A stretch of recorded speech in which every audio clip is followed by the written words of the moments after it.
Finally, it took a bit long time to start up. I see. Yeah, I had to restart the computer, and then Google Meet wasn't coming back on properly. So Mm. it seems I'm running now. I'm recording. So, we'll get straight into it then. We are now Yeah. reading excerpts from my book, Closer to God, or A Journey to the Self. Yes. I much prefer The Journey to the Self as a title now because um, it's weird. I've changed quite a lot. Um, what's that? Oh my goodness! Oh, hang on, I've done something again.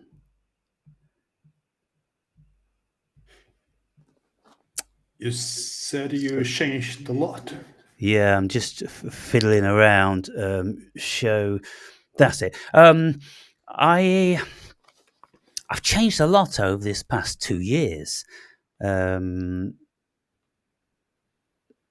because I've moved away from the notion and spirit of God and Jesus because I was very much immersed in them. Due to my research, Yeah. I really wanted to discover if there was anything in it. Yeah. And I went through the whole hypnosis thing, the self hypnosis, and speaking to many Christians and reading the Bible constantly, praying and speaking with God and Jesus and all these sort of things. And I slipped into that mindset.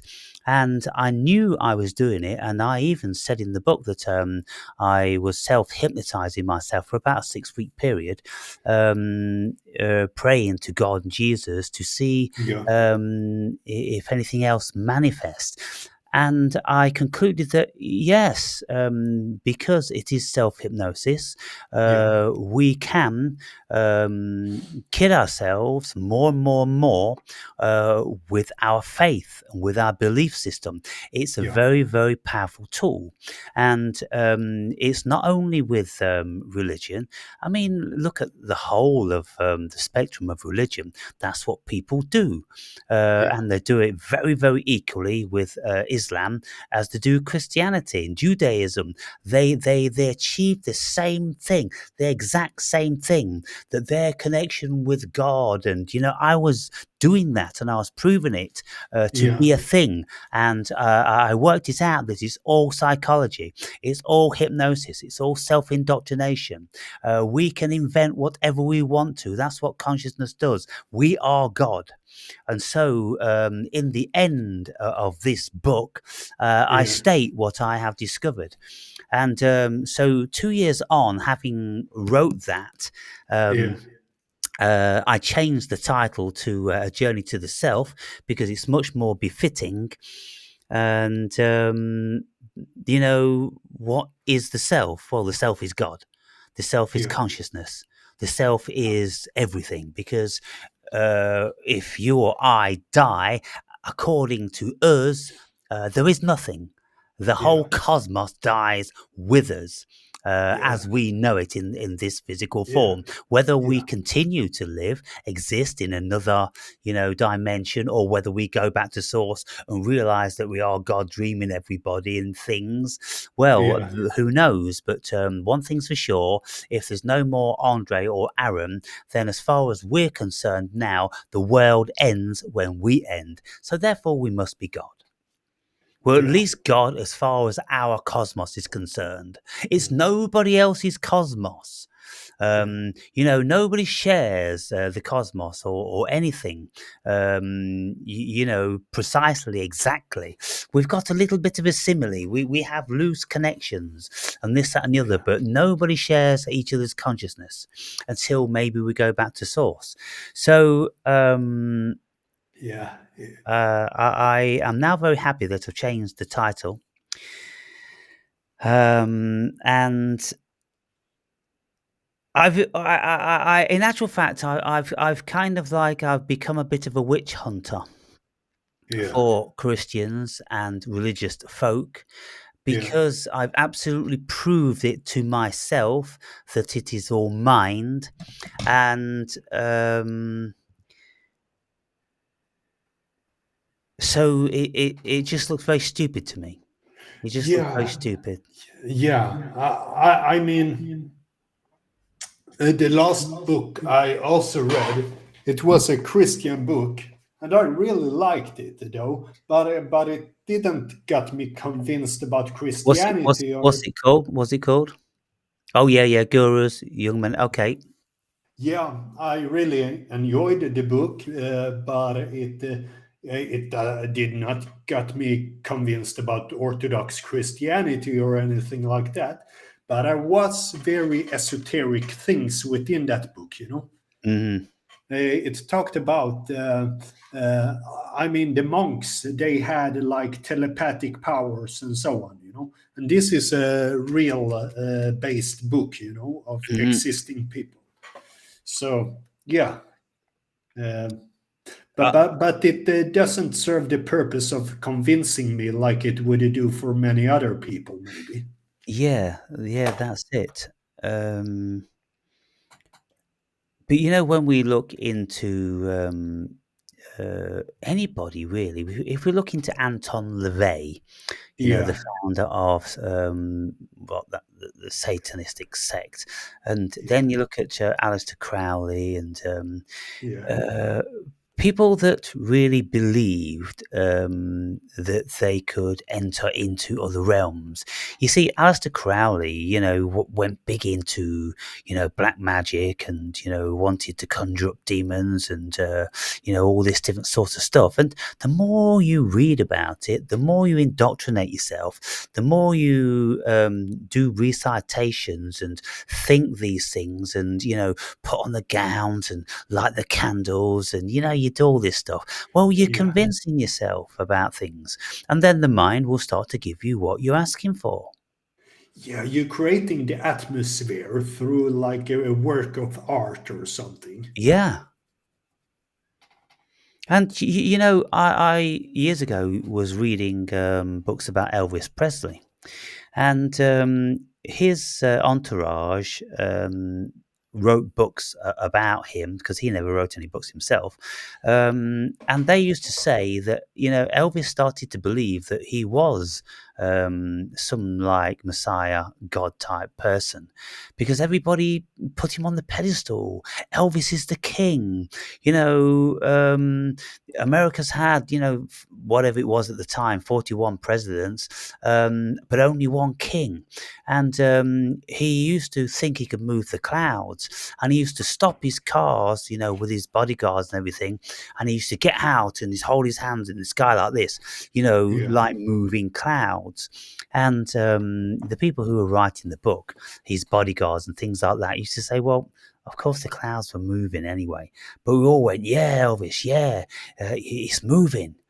And you know they're all, you know, lapping it up and licking up to him and being his sycophants. And so when yeah, you got a lot of people around like that, you know, when you are brilliant and lots of people love you and they do yeah, worship you, well, I mean, I think it's a fair enough thing to start to be affected by that, you know. yeah.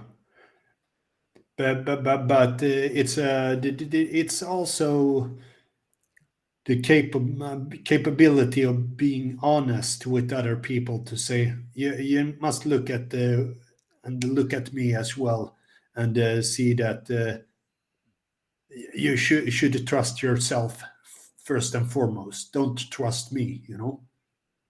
Yeah. I mean, trust your own perception and so on from your own experience first and foremost. Well, I mean, let's just continue on the theme of Elvis then. All the Yeah, entourage absolutely worshipped him. yeah, And so he was yeah, the man. He was the center. He was the epicenter. He was the hub. And yeah, you know, in the 60s, early 70s, Elvis was huge in America. You couldn't go anywhere without seeing an Elvis badge or poster or, this and the other. And everybody around him, thousands of girls hanging around his homes and all these different sort of things. And so, people to get, Messiah complexes in some shape or form, I think is reasonable. Because when people Yeah, are really brilliant, well, where does that talent come from? It's a gift, isn't it? Who gave it to you? Well, the cosmos gave it to you. God, did God give it to you? Who knows who gave you these things? Who gave Elvis his stature, his height, his looks, his talent, his brilliance, his genius? Who gave that to him? yeah, You know, he was a born genius in that respect. He had everything. He could yeah, dance, he could move, he had charisma. He just had the whole thing. And yeah, so I think it's fair enough, and I think people who go, "Oh, he thought he was the Messiah," or "Oh, he's ego," this, that, and the other. Well, just silly little billies, silly little mm, insignificant people. Um, because if the shoes were on the other foot, then I would think they would very much enjoy it themselves. yeah. Yeah, but also with power, I feel there comes a responsibility as well. To be upright and have some principles. But that's also individualistic, based on the individual as well. Yeah, Yeah, and it depends, what you're doing. I mean, what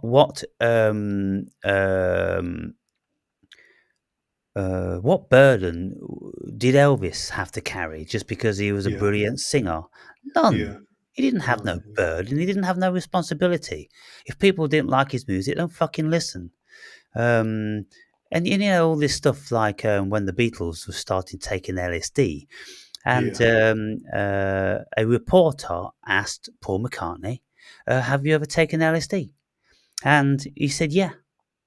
He didn't want to lie. He said, "Oh, I'm not lying." I said, "Yes." And then this reporter plastered it all over the newspapers. Oh, irresponsible Beatle condones taking illegal drugs. And McCartney said, "Well, I never told the world. I just told one guy. He was the one that's irresponsible, not me. I'm just doing what I do in my own home with my own friends, and it's my fucking business. You yeah, made it everybody else's business. So go and arrest this fucking reporter for bringing the fucking youth of society down, this, that, and the other." Yeah. No, I mean, I don't believe anybody in particular has any burden. I don't. I mm, think every single individual has their own burden of yeah, deciphering what's true and what's reasonable. You can't be, all of a sudden, just because someone's good at something, all of a sudden they've got the burden of all stupid people around the world. yeah, yeah, mm, It's like if Oasis started to say, yeah, do DMT and this, that, and the other. Um, well, I mean, if they were saying, yeah, do DMT, well, I mean, maybe yeah, they might want to reconsider that. They've probably got great reasons for saying it, like I have. I mean, I yeah, tell people that I've done DMT and it's great. And yeah, everybody I've ever listened to has said he's great as well. And yeah, I can't see any demons in it, to be fair. And even the yeah, top scientists say it's absolutely, harmless. It's a yeah, harmless thing. And but lots of people would disagree with that. And so, yeah. well, don't take it then. If you disagree with Yeah. it, don't take it. Yeah, trust one's own discernment, and do your own Yeah. research about it, and then try it Yeah, out. and don't give out advice. Like lots of people, they ask me, what should they take, when should they take, and I'm like, I can't give you that advice.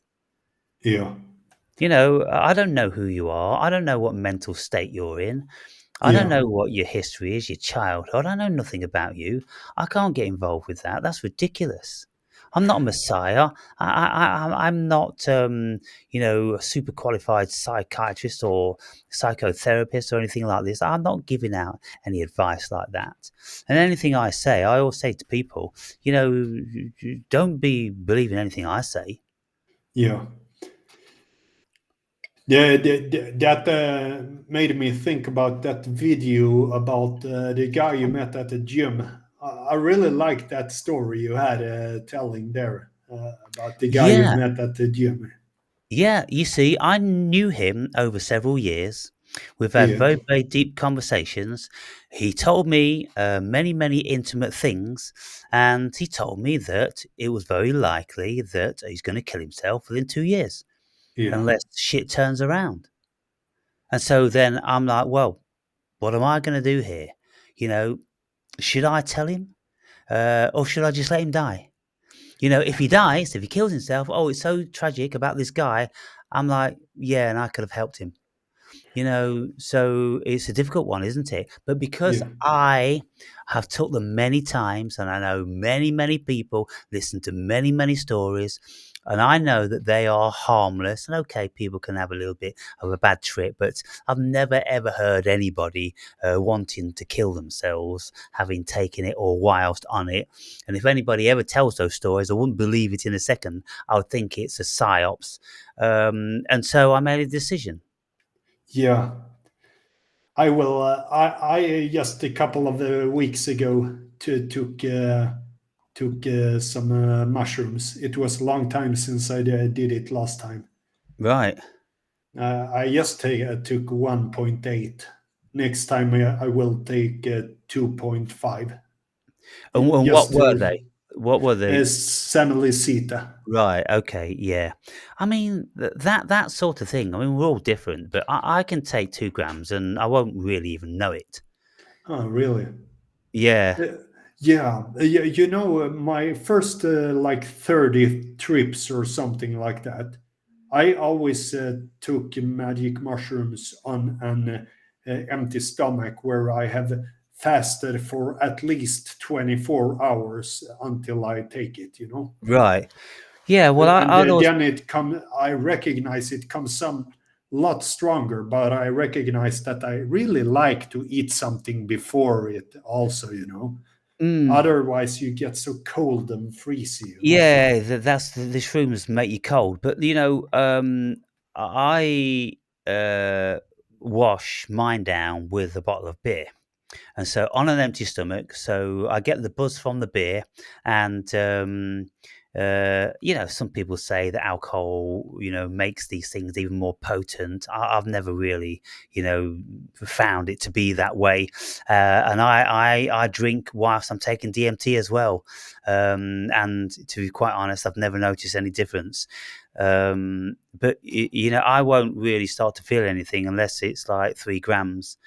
And then between 3 and 4.5 grams, then I'm in the zone. But Yeah. Paul, Mr. Nobody, 1 gram, and he'd be with the fucking fairies. Yeah, I've been in the very higher range as well. But nowadays, I start from a new ground where I analyze things from a different vantage point when I start up off with mushrooms again. So this is like a second coming of mushroom tripping for me, Yeah. and I have a new mind, new perspectives, and go into it again. And how do you do them? Do you do them inside, listen to music, blindfolded, or do you do them outside? I this last time I did it inside, but I have done it a lot outside as well, and I've done it in tribal setting as well, Right. where we have very much worked with our mind intentionally, with Hmm. reading books and getting into the philosophical states and so on. Yeah. Hmm. Yeah. I thought today actually, whilst I was out cycling, because I'm getting ready to do another mushroom trip, and it's kind of like maybe I should just take them a half an hour before I'm going cycling. Yeah. and get into that. And I'm pretty sure I'll end up going 3 times around the circuit that I do, and I'll be really strong and really into it. And because do you remember that time I was working out? Um, Yeah. yeah, got a massive pump, and I had a whole body workout over 2 hours. Yeah. I was unstoppable, unstoppable. But that must be uh, a bit different working out like that. People must have recognized what this dude with the big eyes. What is he doing? Well, I mean, I don't think my pupils were, any different. I never noticed that. I was in the changing rooms in the mirror doing videos, and I'm speaking perfectly. And when I closed my eyes, Yeah. this was about 2 hours after I took it. You see, Yeah. I took I think it was 3.5 grams, and Yeah. I was listening to Beatle music, and all the music just seemed really, really sad, and I was just like getting tearful at every song. Yeah. Music is beautiful, but when it's kind of like thought they're all sad, and so after about an hour and a half of that, I thought, "Fuck, man, I'm going to go down the gym," and so I went down the gym, and then also I was just out there, just completely different, and so you tune in to different stuff. I was listening Yeah. to a podcast with Eddie Bravo. Do you know Eddie Bravo? I recognize the name. One of Joe Rogan's mates, Hmm. Okay. comedian and jujitsu guy and podcaster. Yeah. Well, Yeah. I know. yeah, and he and this guy that he was talking to was saying, yeah, these things, they accentuate what's going on in you. So people can't tell you what trips you're going to have or this that, and the other because it's your consciousness, it's your Yeah. mind, it's your ego, it's your pet hates and whatever you have. It's you. And that's what, is going to come out. Yeah. And so with this guy in the gym, he was desperate looking for the answers. And so when he sat in the jacuzzi with his, music playing, and he was just like, he said, "Okay, well, I'm ready now." The mushrooms were saying, "Are you ready?" And he said, "Yeah, I'm ready."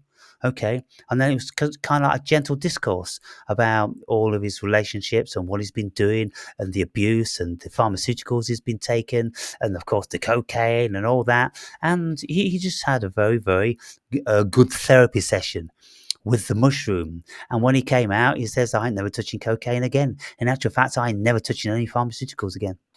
Yeah. But he was on benzodiazepines. Oh. And the doctors told him that if he doesn't come off them slowly, then he'll probably have a seizure. So he took, a half of one, and as he was looking at it, the voice in his head was saying, "Don't take that shit, man." But he had to override that because of what the doctors said. Yeah. Yeah, and so I said, "Well, look, you now know what the mushrooms are telling you." And as soon as you've weaned yourself off that shit, you know never to go near those fuckers again. Yeah. And he says, "Yeah, I won't touch any of it ever again." And I saw him again 2 days after that, and he comes up and he greets me, and he's like, "Wow, wow!" All I can say is, "Wow! I'm a new man. I'm back to like I was when I'm 18 years old. I'm just, back." And everyone's saying, "What's the change? How this and how that?" And he's telling people what he did. And then he's saying, "Well, look, here's some videos to watch." Like I did, I showed him professional videos. Yeah. For normies, it's kind of like, "Oh, they're drugs, oh, psychedelics, and all this sort of thing." Yeah. So well, if you show them a video with doctors from a hospital, been doing these tests for years and years, well, they might just start to relax a little bit about it. Yeah. Yeah. So Yeah. anyway, Andre, I suppose we best get into the book. We're 25 minutes into it already. Yeah. So we're at chapter 25, right? Yeah. It must be something like that. Yeah. Yeah, 25, that's right. And on page 608, we kick off. And that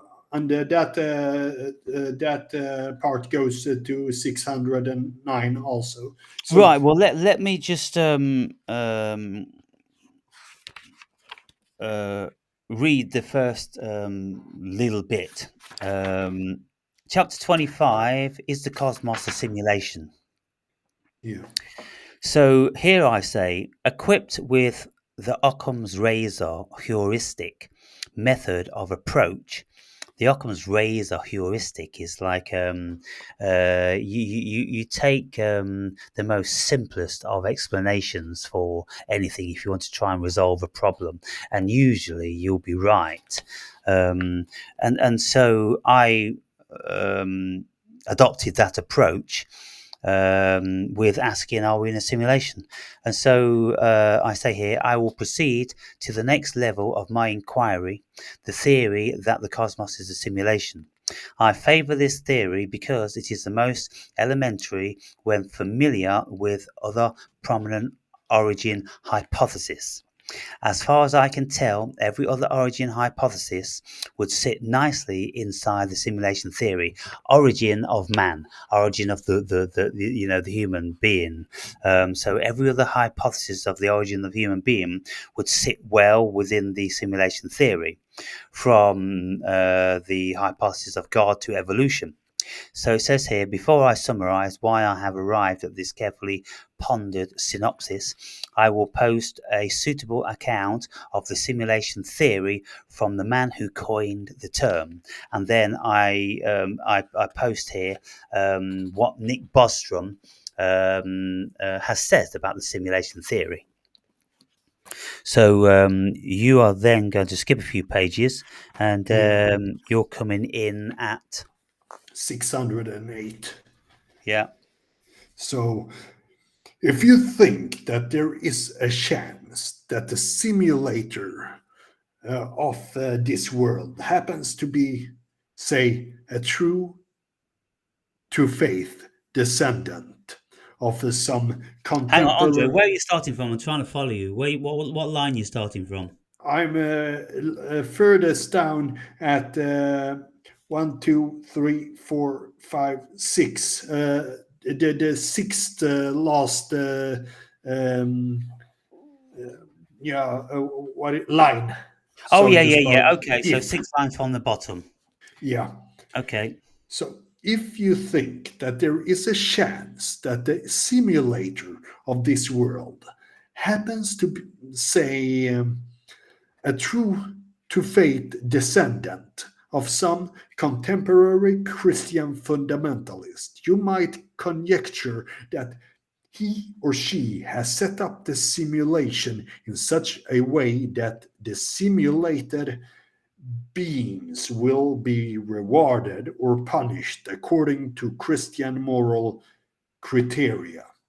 An afterlife would be a real possibility for a simulated creature who could either be continued in a different simulation after her death or even be uploaded into the simulator's universe and perhaps be provided with an artificial body there. Your faith in that afterlife could depend on how you behave in your present simulated incarnation. Other possible reasons for running simulations include artistic, scientific, or recreational reasons, in the absence of the grounds for expecting one kind of a simulation rather than another. However, we must fall back on the ordinary empirical methods of getting about in the world.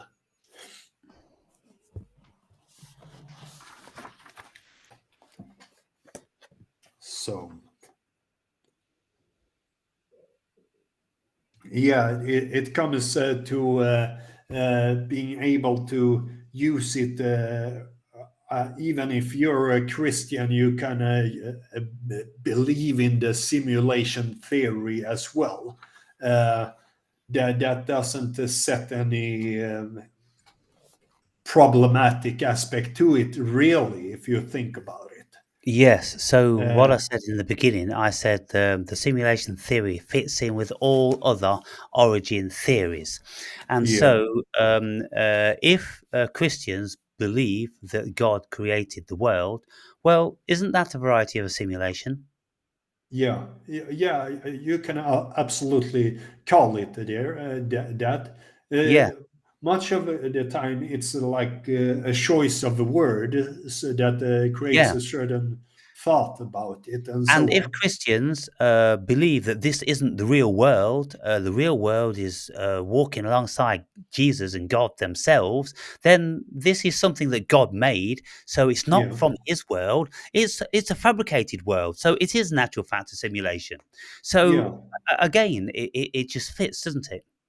Yeah, it fits, and that it's also becomes a bit preposterous when people then start to talk about simulation theories because it has always been like that, just with another word instead. So when Neil deGrasse Tyson start to talk about intelligent design, well, intelligent design is the same as believing in God. Yes. You know. Yeah. So So there's a creator. So it's like yeah, it really is preposterous when scientists come up with this kind of stuff. People have known that for ages. Then they will pretend that they are special because they think they come up with something they nobody else have they come up with before. yeah, so they have different names Yeah, for different things, and it all basically just comes down to an individual choice about things because we've all got the same criteria to choose from. We all apparently have a similar level of consciousness and intellect.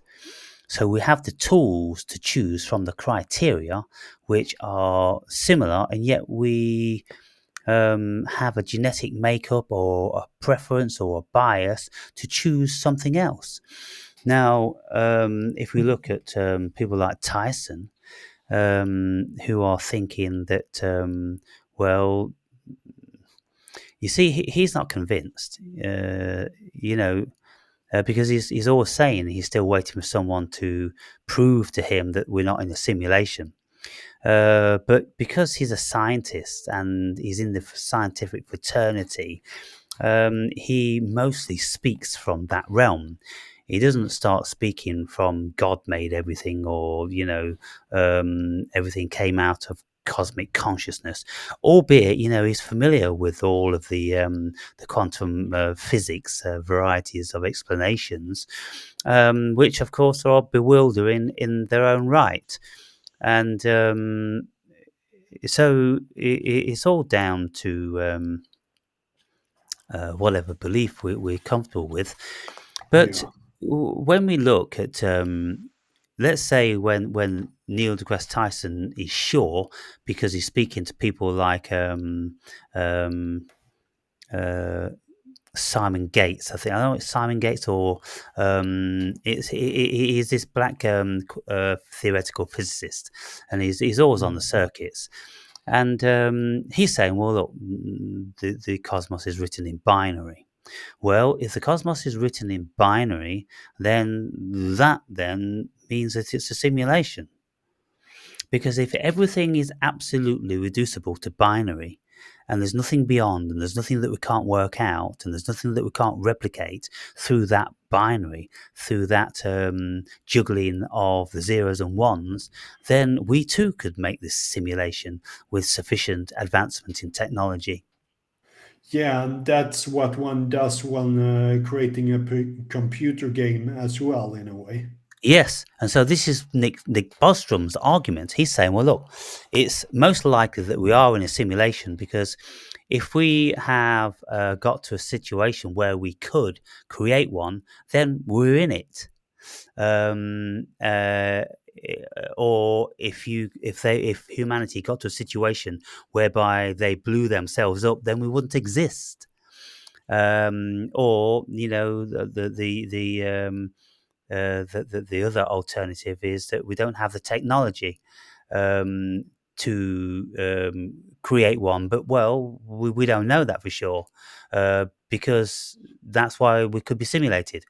You see, and so it all is catch-22 type thing. So just while we're speaking about this, then I'm going to read what Bostrom says is the three alternatives. So he says here, during this chapter, the reader may be wondering why I use hypothesis. No, I won't read that bit. That's not the bit I wanted. Right, here we go. So now we get to the core of the simulation argument. This does not purport to demonstrate that you are in a simulation. Instead, it shows that we should accept as true at least one of the following propositions. Now, this is on page 606, and it's down at the bottom, Yes. yeah? Yeah. Yeah. Yeah. You got that? And so, Yeah. number one, the chances that a species at our current level of development can avoid going extinct before becoming technologically mature is negligibly small. Number two, almost no technologically mature civilization are interested in running computer simulations of minds like ours. Or number three, you are almost certainly in a simulation. So the chances are a species at our current level of development can avoid going extinct before becoming technologically mature is negligible. So Yeah. they're saying that, well, it's like where we are now. We're on the precipice of destroying ourselves, possibly, maybe, with nuclear power. Yeah. And so, are we encroaching on creating a simulation? If we manage to survive not killing ourselves over the next 1,000 years, then the chances are we're going to be technologically advanced enough to be able to create the simulation. And if that's the case, then we're already in one. Yeah. So, what's your next highlight? Next highlight is on page 622. In about 160 years since Darwin related his theory, no one has ever found a single fossil that convinces anyone that evolution could be responsible for Homo sapiens deriving from primates, let alone that the world's entire species have morphed out of something lesser than what they are now, i.e., from a snake to a sea lion, a crab to a horse. Yeah. Again, there's the part where one can't find those in betweeners and all that kind of stuff. There's not enough evidence of showing that the evolutionary theory should be true in the first case, so to speak. There's nothing Nothing. to No. substantiate it. No. That's why it's just a theory. Yeah, it is just a theory, just like many other things, like out of Africa theory, so and so on. I mean, I think it's probable that we come from something higher. Also, talking about what is talked about on in your chapter on Tao Te Ching as well, where Sun Tzu, uh, um, I think his name was Sun Tzu. Yeah. Uh, he talked Oh, about Lao Tzu, Lao Tzu. Lao Tzu. Sun Tzu is Art of War. Lao Tzu is Tao Te Ching. Yeah. Uh, he talked about the previous age where the people were higher spiritually as well. So Yes. it seems like we have fallen a long way from for a long time from a Yes, so spiritual many age. people throughout, the past several thousand years have spoken about man being much higher evolved, Yeah, and going back to Lemuria and Atlantis, with Hermes Trismegistus, and all that sort of mythological stuff. And at yeah, the end of the day, well, I mean, we have evidence for that because we have pyramids that we still can't work out how they were built. So yeah, that just we don't need anything else. All we need is an example that we have fallen, is to look at the technology that they had, crafting these stones and making these absolute mountains of mathematical genius. And we don't even know how they did it now with all our technology. That's incredible. And when you go down to Peru and you look at these monoliths, these massive rocks weighing 100 tons or 200 tons, whatever, they were carving them with great precision, and they were going to be moving them somehow. How on earth were they going to be moving them? We couldn't do it today. We don't have that level of technology even today, unless I yeah, suppose we've got like 10 of the world's biggest cranes on the job just to lift one stone. yeah, Um, and then when you look at these massive stones, how they're so precisionally placed. You see, when down in Peru, you've got these stones which look like they're molded into each other. They're all different sorts of shapes in these walls, and they're beveled and faceted off, and they just fit perfect. Well, if that was like an ad hoc sort of thing, they would keep needing to lift it out, chisel, chisel, chisel, put it back in, lift it out, chisel, chisel, chisel, put it back in.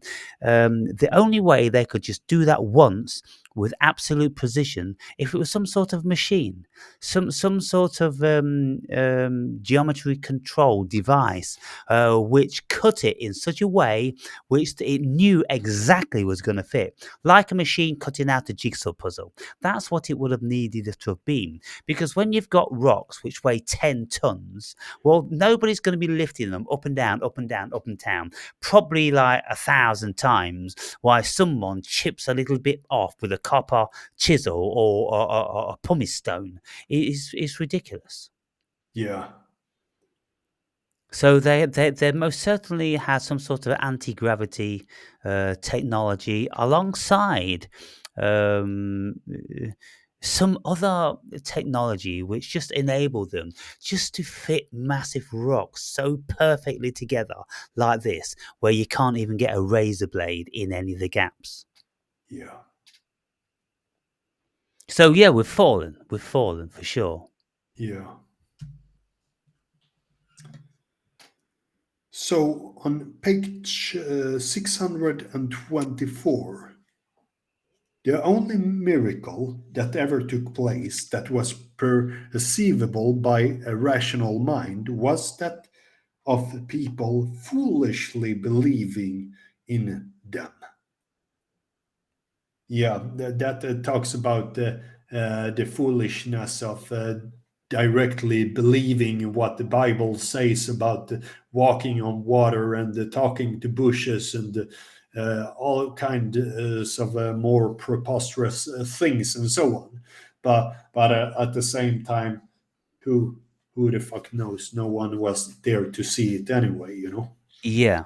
Uh, and seeing as we don't get to hear about any miracles in modern times, and we haven't heard of any miracles since 2000 years, Yeah, at least none that anybody's ever taken seriously, well, we most certainly have to be very, very skeptical about those. And so when people say, well, the only miracle that really took place is the miracle that foolish human beings believe that there is such a thing called a miracle on that level.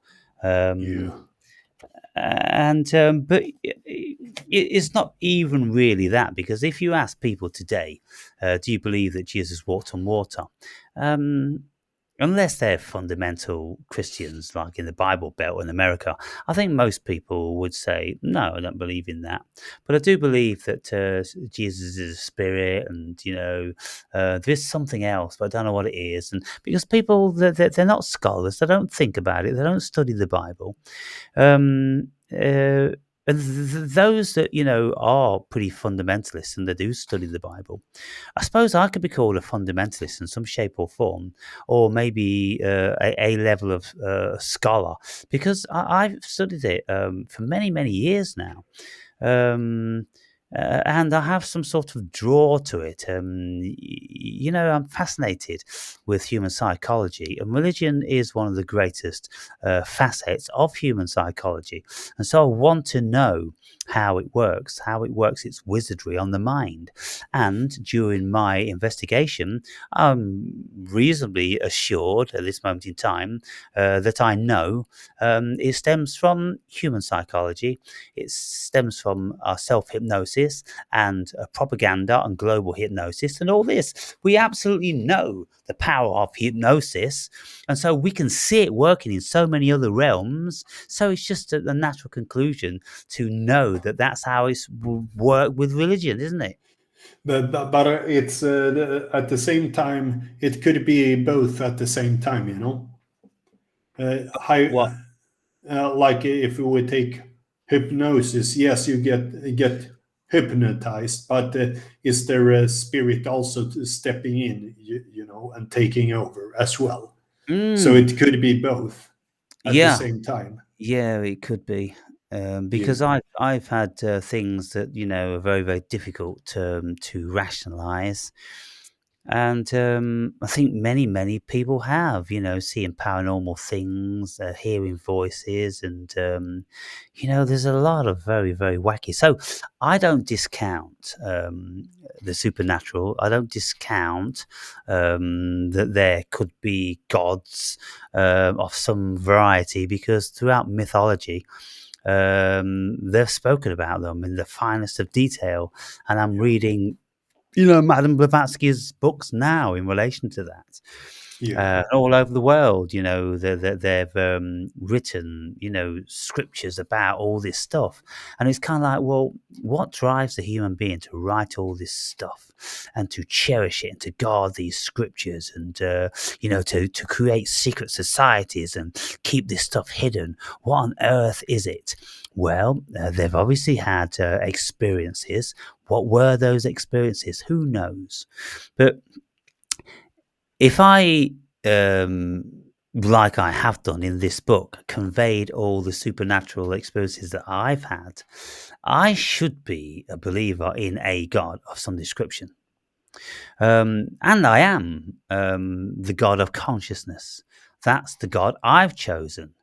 Why is that? Well, I suppose that's my prerogative of being a soul born in the 21st century, a couple of thousand years after the advent of Christ, apparently, privy to all this information, global information, thousands and thousands of books, and the internet. You see, when Madame Blavatsky wrote her books, what lengths and breadths did she have to go to find this information from Tibet and from China and from, Mongolia or all over the world, traveling to Russia and all these different places, gathering up these secret scriptures. Well, now we've got all this stuff at the tip of our fingers. And yeah, so we've got massive more, so we can draw different conclusions. yeah, And I use the Occam's razor in my conclusion that yeah, we are God. We are the one that create all other gods.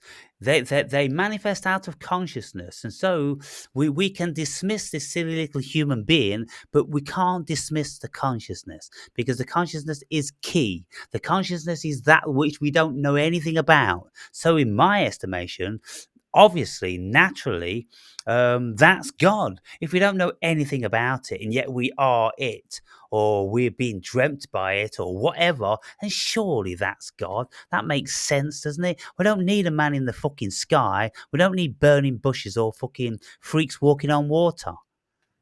Hmm. Hmm. Yeah, yeah. There's always both the biblical story, and there's the uh,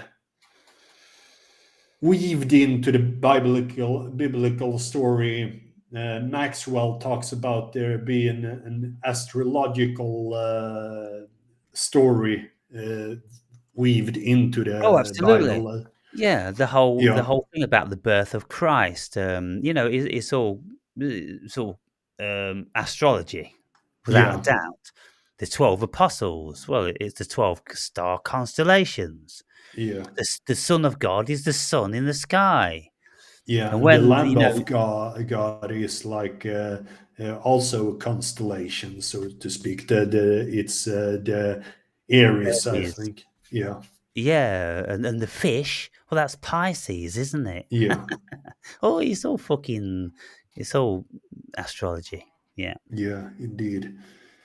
And then on this same page, on 624, when we listen to religious scholars bending reality in a desperate and deluded attempt to make those contorted and manipulated holy scriptures marry up with human perception, one would be fair in assessing that an actual demon is at work casting evil spells over its subjects and highly intent on warping human cognition.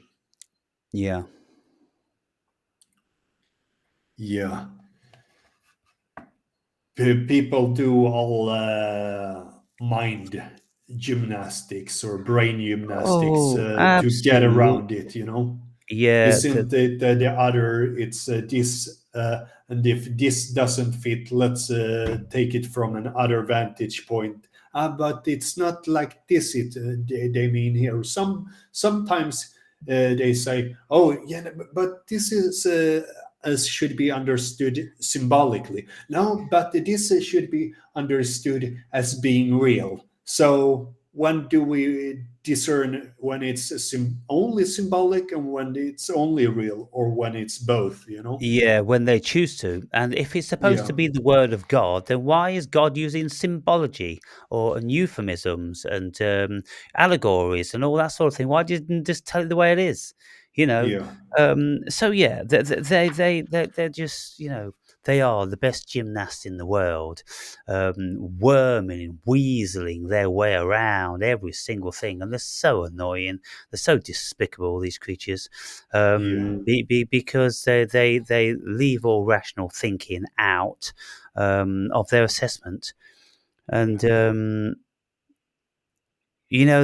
can't look at the basic fundamental facets of what it is to be a human being and how desperate we are because we're insecure to create these stories. And all we have to say is, look, you're reading that Bible like it's the word of God. Well, what about all the other 4,000 religions that do the same? Are they all wrong? What authority do you have to say they're all wrong when they would stand before you and they would curse you because they think you're wrong? So, well, you just have to soften a little bit and you have to go, well, we all seem to be barking up the same fucking tree, really. So why don't we just go, well, culturally, we just invented all these silly stories to tell each other because that's what we've always done through millennia. We've passed on information through stories and of course to get warped and bended and all that sort of stuff. But people know they can't accept that. They don't want to accept it, and so you just have to know that they're possibly demons. Um, Why? Because they're perverting human consciousness in a most despicable and evil way. And this is why I love Ammon Hillman so much, and people like him, because they are saying, look, we've got to get this information out because humanity has been sold a despicable, disgusting lie for 2,000 years, and it's time it ended. Hmm.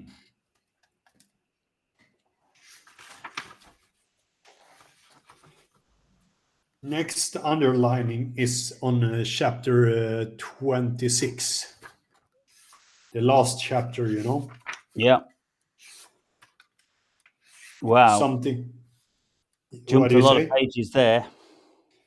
Yeah, there's. Do you want to say something about this chapter to before I jump into the last underlining? Yeah, well, this is the last one, and it's Mm. titled "Closer to God." Yeah, So, I suppose I'll read a bit of it. So in the last chapter, then I go on to speak about the Big Bang theory. I speak about Darwin as the theory, the origin of species. I speak about the simulation theory. I speak about the alien seeding theory. I speak about all that different sorts of stuff and more yeah, in chapter 25. People, so those of you that are interested, because what I wanted to do is I wanted to go, hey, look. Before I conclude what I have,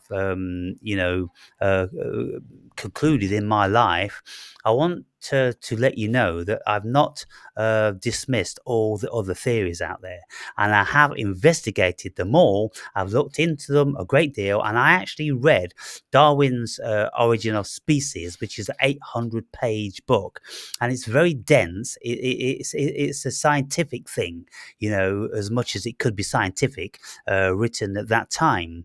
But he was doing tests, traveling all around and doing all different sorts of comparisons. So it's very scientific and it's very laborious. But I read it because um, I wanted to be in receipt of the information to make sure that I'm not missing anything. And I don't want to dismiss things that I don't know what I'm talking about. So then, with Nick Bostrom's hypothesis of the simulation, well, that was only several pages, so that's easy enough. Then the Big Bang, well, I looked long and hard through the whole internet, looking back, and people were speaking about the Big Bang hypothesis way back in 1220, something like that. They were writing about this Big Bang thing. And then they've wrote about it many, many times during. But one of the things I found, which was very, very significant, was that you see we had an issue for a long time that nothing could come out of nothing, but now scientists absolutely can prove that something does come out of supposedly nothing. Now, whether it actually comes out of nothing or it's just that we can't see anything there, but what they do is they do this test with atoms and fractions of atoms, and they create this vacuum, and they actually tear the vacuum apart, and then there's atoms or microscopic particles, quantum particles, which pop into existence. And so they go, haha, well, that's something created from nothing, and so but the fabric of the cosmos, 96% of it we don't know anything about. We call it dark matter and dark energy. So something isn't popping from nothing, it's popping from the 96% that we don't know anything about. yeah, So that's really, really fascinating. And so I was very, very um, well, it was a great revelation for me to learn that. So a very powerful chapter, but very deep. And so I looked into all those things as possibilities, and then I worked my way to my conclusion. So, how many of us on the spiritual journey wholly grasp the Eastern philosophy maxim of all is one? We've heard it bounded around forever on our awakening journey, but to fully appreciate that age old concept, I feel that we would have needed some experiential insight into the spiritual realm before we genuinely comprehend its meaning. Naturally, I am projecting my experience within many paranormal realms, which conceptually are for myself meant far less before I could marry up an appropriate experience to them. So when I'm looking at all these things, of course, they mean nothing to us until we can marry up a personal experience, a conscious experience to them. Now, when I had this very, very deep, profound meditation, and I was in the shiny black, and it was just pure awareness. When I came out of that, I realized that my consciousness came back online and it collapsed the potential, the probability of the wave function. That's what happens in the double slit experiment. And so then I knew consciously what was going on there, or at least I think I do. Yeah. Like all concepts, there are two distinct versions which are highly dependent on our level of understanding.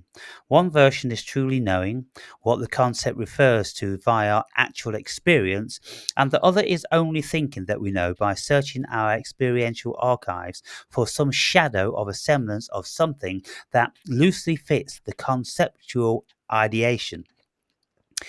I.e., if we watch a movie about someone nearly drowning, we will have certain feelings pertaining to that event. Still, unless we ourselves have once nearly drowned, we will never fully appreciate what that fear factor feels like to nearly drown. It literally is a whole new world of experience. I have reiterated the importance of true knowing via experience many times within previous chapters, but as we are rapidly approaching the final of our current journey together, I feel it essential to leave the reader with no doubt that beyond the superficial surface of spiritual lexical semantics, there genuinely is a realm which is beyond the physical. There are many portals into the supernatural realm, some of which I have spoken about in previous chapters. When we ourselves experience the supernatural in some way, we will never discount that the spiritual realm exists. In my chapter on astral projection OBEs, I stated that as soon as I had my first out of body experience, the the door had been opened to the paranormal. From that point forward, I wouldn't easily discount any area of mental phenomenon and supernatural experience. So, I suppose I best read a little bit more because this is really important. Oh man, even though my voice is so tired. Mm. The true divide between actually becoming closer to God and thinking we know God lies in the level of conscious awareness that we have, which mostly seems to be decided by the cosmos. There doesn't appear to be any rational reason why some people are born awake or wake up and others stay fast asleep for their entire lives. What I can say with some certainty, however, is that we can certainly help our awakening along, if so desired, by putting ourselves in the relevant ballpark and engaging in a developmental spiritual practice. But again, the only people likely to do that are the ones who seem destined to or pre-programmed to wake up at some stage in the first place. Never in a million years are the automatons likely to begin on such a conscious journey whilst they are spiritually unconscious. What often happens is that there is a dark catalyst that thrusts them into a spontaneous awakening, usually involving trauma, a glitch within the matrix or the simulation. Do you want to read the next bit, Andre? Yeah, there is markedly different outlook to this life between the awakened and the sleeping. In this book, I feel I have had a decent attempt at illustrating my assertion of the differences between the two. As the author of this spiritual journey, I have little idea who may be attracted who may be attracted to reading this book based on the title, front cover picture, and short blurb on the reverse cover. But as It will be listed within the religious, spiritual, paranormal categories. I expect quite a mixture. I would be immensely appreciative if any of my readers would take the time to convey via email their thoughts on how they found this content and offer a few words from where their disposition was on the covered subjects before and after reading it. Within these last pages, I will endeavor to express that which isn't destined to be spoken, to articulate the phenomenal and the supernatural aspect of the Earth experience is probably the most challenging achievement that anyone can attempt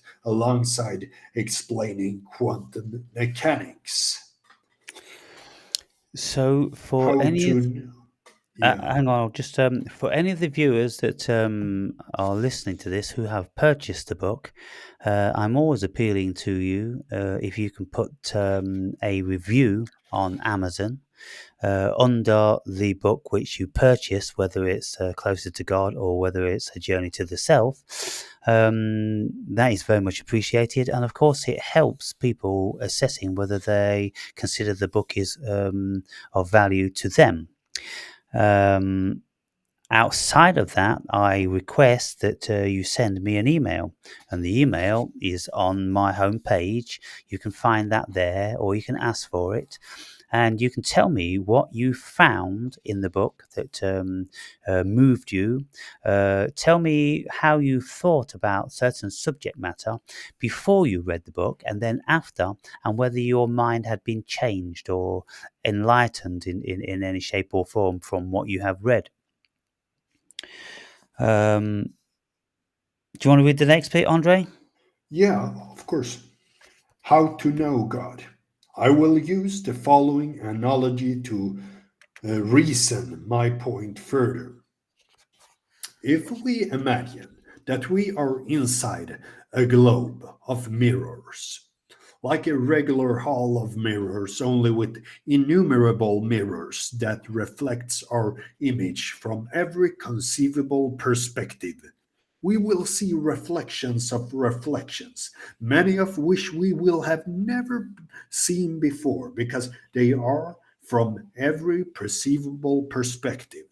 In doing this, we will see ourselves everywhere. Everywhere we look and nothing else. There will never be anything else that we will see. This is my notion of God. Everywhere we look in the world, throughout our entire lives, we see a reflection of ourselves in everything we observe, from the clouds to the stars, from the leaves on trees to a drop of rain dripping from a twig into a puddle. It's all us. We are all made of the same stuff, which comes from the same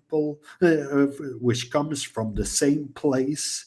If we can think big instead of small, then maybe we will reason that we are all one.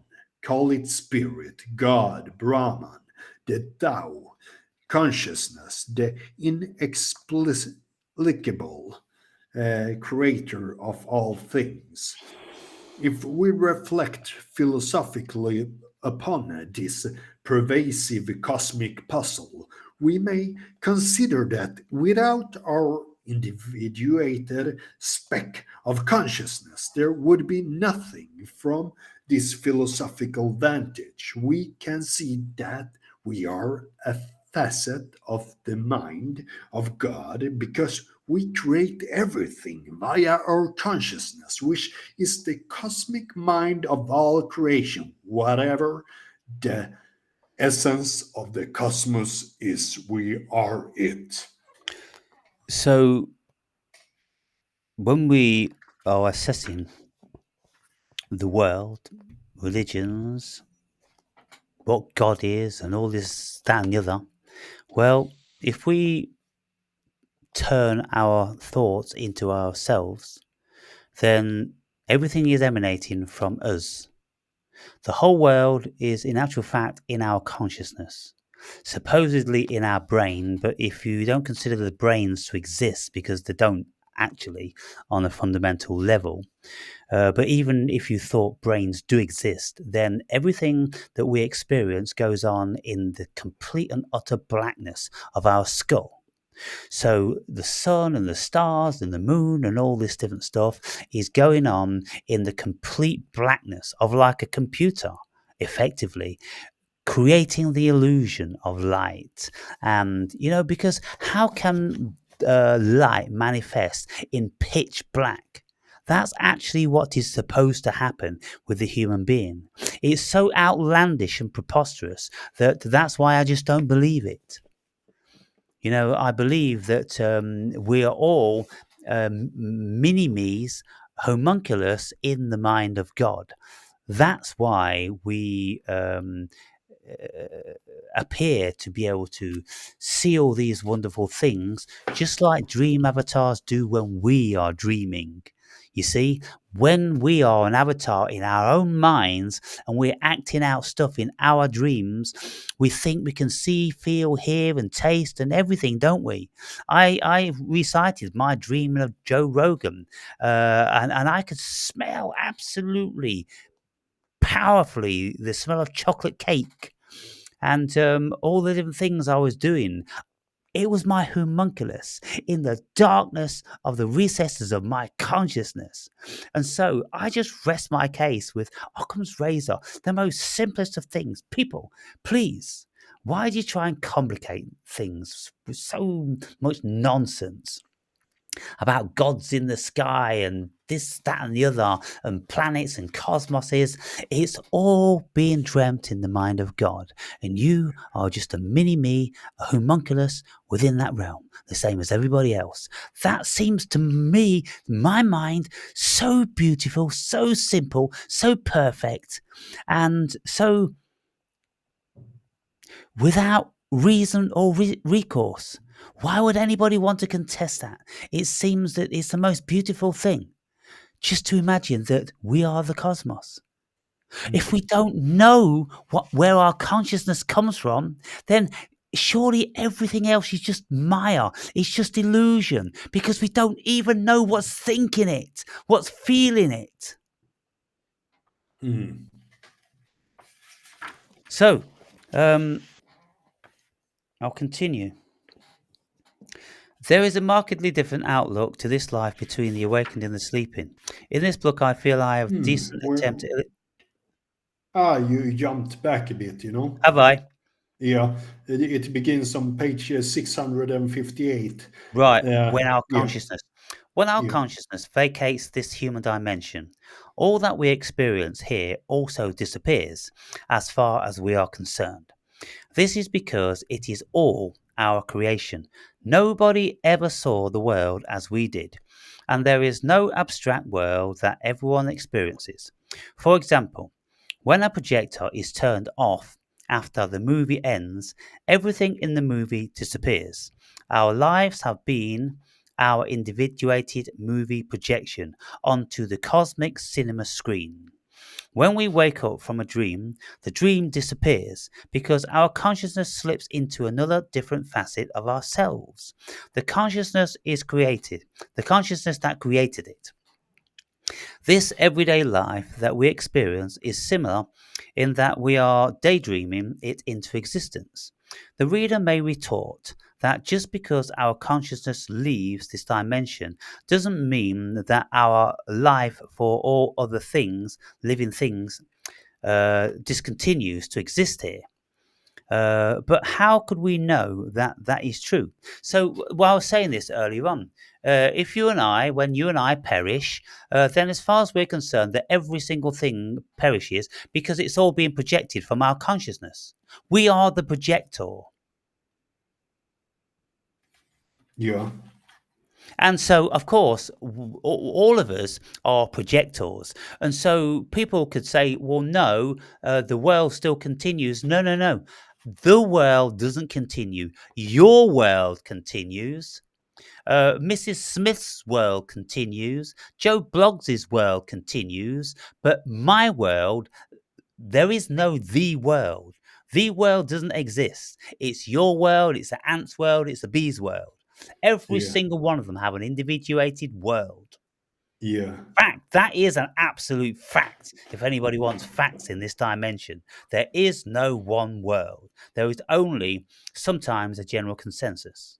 Yeah. And so when you are snuffed out, the cosmos is snuffed out. Mm. Yeah. Yeah. This everyday life that we experience is similar in that way. We are daydreaming it into existence. The reader may retort that it's just our consciousness, and when it leaves this dimension, doesn't mean to say that it snuffs out all the rest. But how can we know this is true? It's just like speculating that when we wake up from a dream, our dream world and all the characters within any given dream continue to exist without us. Now, get your head around that one, Andre. It's the exact same thing, isn't it? Yeah.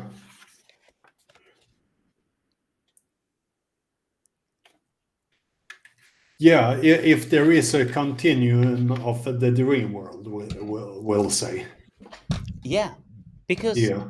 well, it seems just as real as this world does. Yeah.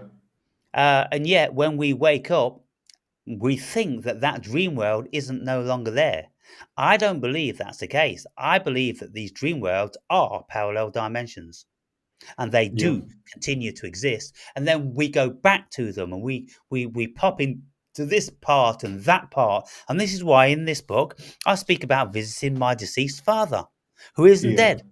He isn't dead in his world. And I can go back and dream and be with my father, a million times probably before I die, and he will still be alive. Yeah. So he's just jumped parallel universes, many worlds. He's just jumped. When he died in this one, he continued to live in others. Yeah. Mm. So that's what I do. I bring all this stuff together, and it's Yeah. perfectly rational and feasible. Um, And the DMT world as well. Yeah. Yeah, and the DMT world and the astral world and all different sorts of worlds. They're all out there. They're all in the mind of God. Yeah. Um, so I've speculated that that very well might be the case. Um, and Where are you now? the dream worlds, I'm on page 659, right at the top. Yeah. And if this is the case, the whole thing we call life could be a dream within dreams to infinity. Doubtless the reader will struggle to let go of this current daydream because, just like in the movie Inception, it seems to be very real, when in fact it isn't as real like we think it is. It's real in that it is our mental creation, a multi dream experience that is inescapable. We just jump from one dream into another, like characters in the Inception movie.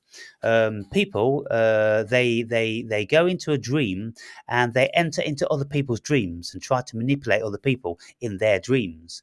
And then it got to the point whereby they didn't even know when they were supposed to be awake because everything seemed like a dream. Mm. And so everything is a dream. When we go into a DMT world, where are we? Where on earth are we? When we leave the body, where on earth are we? When we have a near death experience, where on earth are we?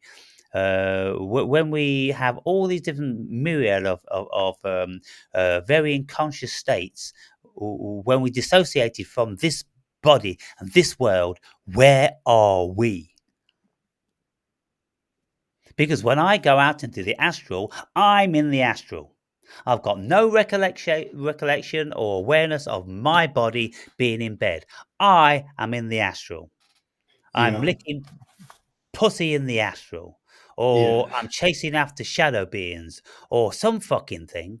My consciousness is absolutely there. Yeah. Hmm. I have only done one underlining in this chapter. Yeah, well, this chapter is the most important one, and so I want to continue reading it Yeah, for 2 more pages until we get to Brahman. Then we don't yeah, need to do anything else in Brahman. So if yeah. you want to take it from the illusion of having our own minds, The illusion of having our own minds. One writes a book of this nature, encompassing so many varied philosophical, spiritual, psychological subject matter. One has to be very careful that what we are writing is actually what we think is a close reflection of what we genuinely genuinely, genuinely believe to be our own carefully formed opinions of any given subject and not a projection of our own ignorance or repeated ideas from other people's beliefs and conceptualizations that have creeped into our psyche under cover of the darkness to embed themselves in what we consider to be our own minds. With a deep introspection, we will discover that there is no such thing as our own minds. We are a collective hive mind, species that invariably will never conclude anything from what we consider to be our own cognition, because of the unavoidable overfill of all other streams of collective unconscious thoughts mixed in with with akashic knowledge and our superficial consciousness, which absorbs information, stores it, and then regurgitate it as if it was our personal production and conception, when all we have really done is repeat what we consciously or unconsciously heard somewhere. All these varieties of thoughts penetrates our psyche, mostly without our knowledge. We have no idea where our thoughts come from. So, how could we, in good conscience, once we are aware of these facts, continue to assert that we have our own thoughts? The enormous difficulty I am now presented with when I am not simply writing about my experience is that I now have to excavate very deeply within my psyche to arrive at the most fundamental level of my knowledge, which, of course, isn't truly my knowledge because it comes from places that we aren't consciously aware of. So, absolutely nothing can think of absolutely nothing I can think of is anything I could call my own thoughts. What exactly do I think, believe, know, or intuit?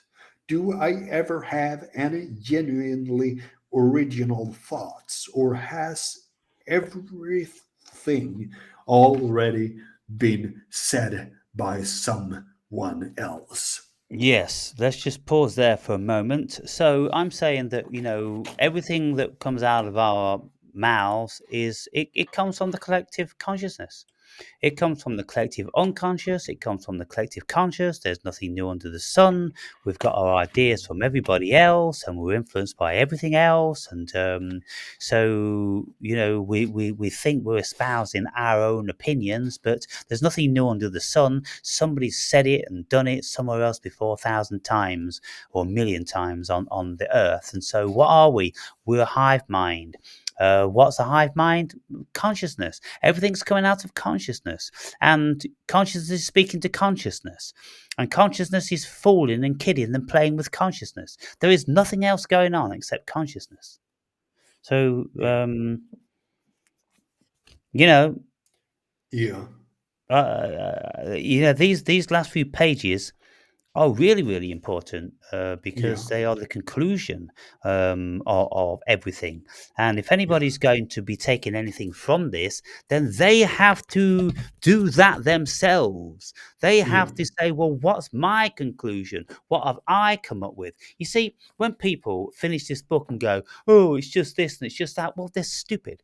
Absolutely Yeah. fucking stupid, because this book is an opportunity for them to look inside their cognition, their consciousness, Yeah. their intelligence, instead of just like reading it. Oh, this is what Aaron Berry says. Oh, that's stupid. Well, I mean, we're all sharing in this, and if Yeah. people are not comprehending any of this, well, it's because at this stage in their life they're still very, very limited, Yeah. and they haven't experienced that, so they've got no awareness. So whatever I'm saying here doesn't even relate to them. On this level, it would on a deeper unconscious level, because that's then when we're in the collective unconscious, when we know everything. Because our ancestry, everything our ancestors have ever known, has been loaded to us in our DNA. Yeah. So I'm saying, yeah, we have to look deep, and we have to really ask ourselves the question, well, what am I saying here? Who is saying this? And I'm like, well, I don't know who's saying it, because I don't know who I am. There's no epicenter of Aaron Berry. There's no I. It doesn't exist. I am consciousness. I am God, dreaming about Aaron and Andre and everything else. That's all that's going on. Not to dismiss, by saying that's all that's going on. It's absolutely incredible what's going on. It's genius on a gazillion levels, but there's no reality here. I'm absolutely convinced of that, Mm. and I'm convinced that there's no individuals. There really isn't. So, where were you? Yeah. At the it's highly it's the first line. It's highly challenging revelation, to be sure. I have often thought throughout writing this book that I should just wrap this thing up here and now, because of the anguish it is causing me due to the sheer complexity of the most seemingly mundane subjects, which always turn out to be entirely overwhelming because I can only address a fraction of what I have stored in my mind or am tapping into from the collective unconscious or the akasha. I feel as if I have become a prisoner, a slave of some higher force which is using my resources for its own purpose. The fact is, nothing is mundane, everything is extraordinarily vast, deep, incomprehensible, frustrating, elusive, perplexing, uh, dichotomous, and downright impossible to comprehend. What it is to be human is frankly overwhelming when we delve below that thin membrane of the everyday conscious state. Over these past few days, I have furthered my investigation into other people's knowledge, opinions on the big questions. And I have been watching a lot of scientific debates to see if any of our brightest intellects have discovered anything fundamental about the cosmos which will be juxtaposed to my musings. Every single time, with no exception, the answer from those scientists has been an unanimous exception. The answer from those scientists has been an but Unanimous. It's been yeah, unanimous. an unanimous feeling of overwhelming incomprehensibility of anyone ever building even the flimsiest blueprints of what anything truly is. It's an exceedingly challenging and mostly fruitless endeavor, which gives rise to the question, why are we humans driven to ardently to discover? It all comes back to my theory that consciousness is a self inquiring, self creating entity in its own right, and we are just one creation of trillions of byproducts of this cosmic consciousness. I imagine a visualization of we humans as homunculus in Homunculus. There's mini me's. yeah, exactly, homunculus in the mind of God, many versions of God, like dream characters in our minds. So I was pleasantly surprised and comforted to hear that there isn't anyone on the whole world that has found the answer. We are all bewildered, we are all grasping at thin air, and we are all happy to continue doing so. I think this synopsis is as good as it will ever get, which will keep humanity busy for an eternity or whenever we bring about our destruction, as we know life to be in this paradigm. I'll read the next bit. So, Yeah, yeah, I mean, when you look into it, the answers are exceedingly elusive. And with all the philosophy that I've ever read, I've never found anybody remotely coming close to what it is. All the scientists of today and the philosophers and, the intellectuals, not even coming close. Lots of people have just got their ideas, their hypothesis, and it's all great, it's all exciting, it's all fun, but nobody has got a clue.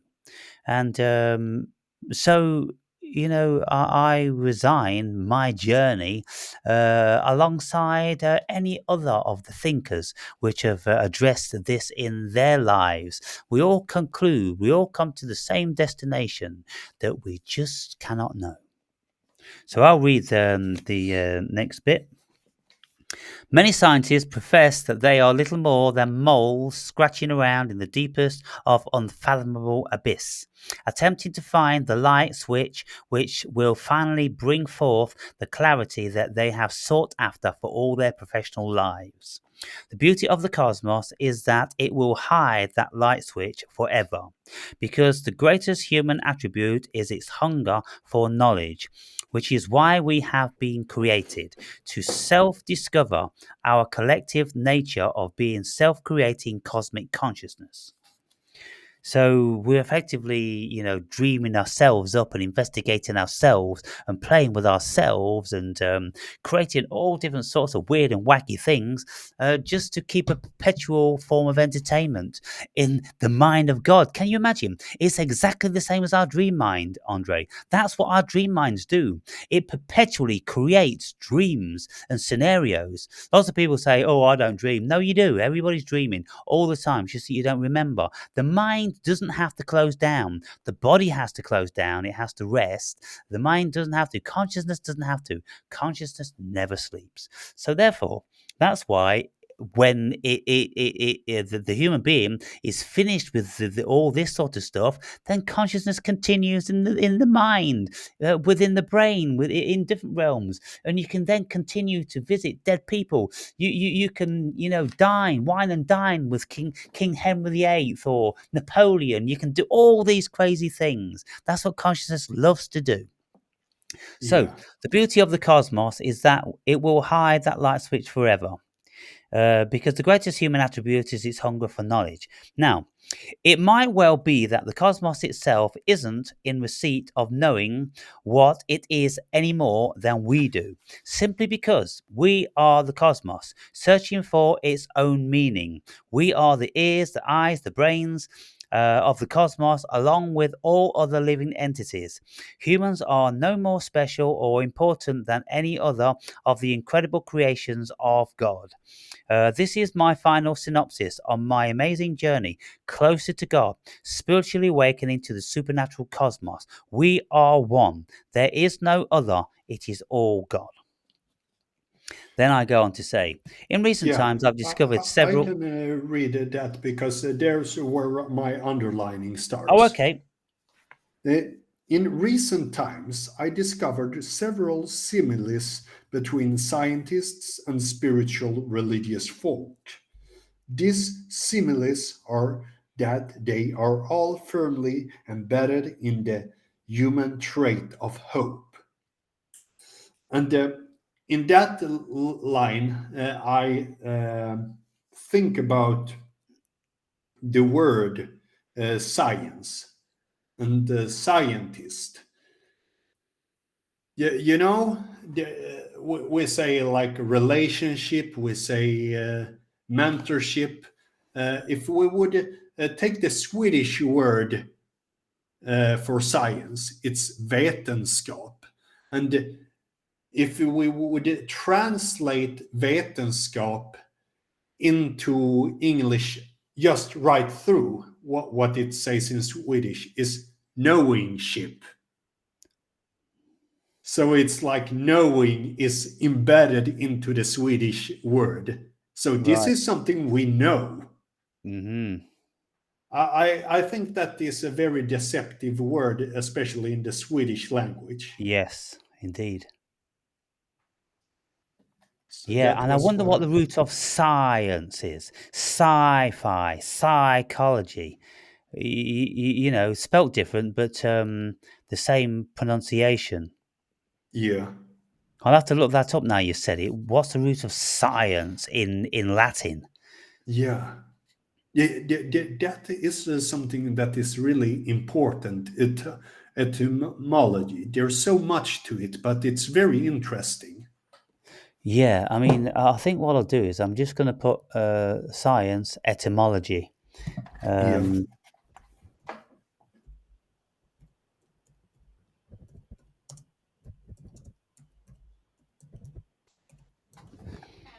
etymology of science.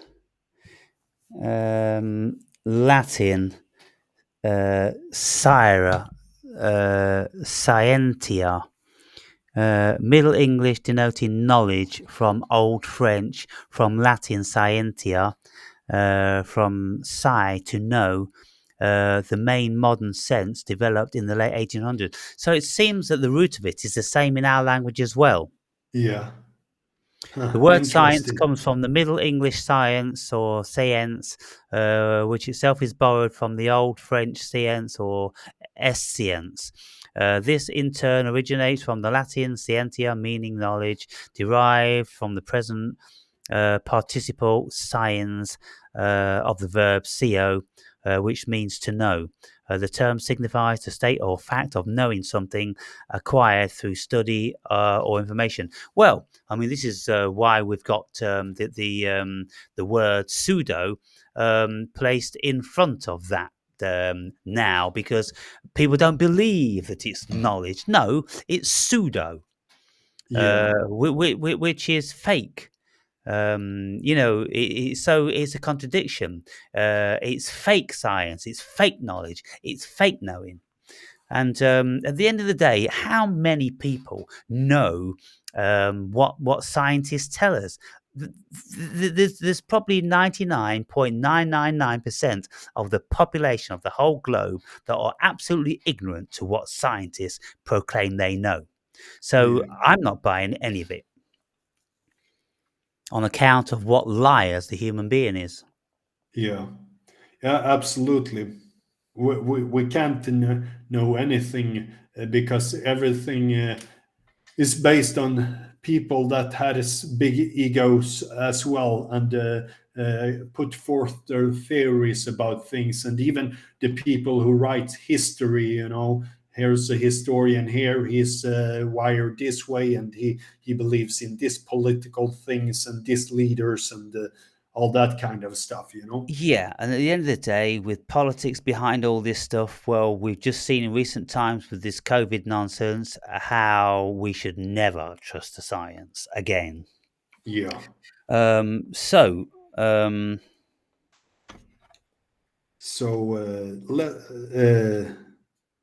they all endeavor to fulfill their expectations with something that they could consider meaningful and ultimately satiating. Everyone seems to be looking for something because intuitively, deep down in the basement of our cosmic psyche, we have a feeling of knowing, a feeling of connection, an intuition that once we were a part of something so connected and whole, but now, as a species, we are in a state of amnesia, separated from that beautiful feeling.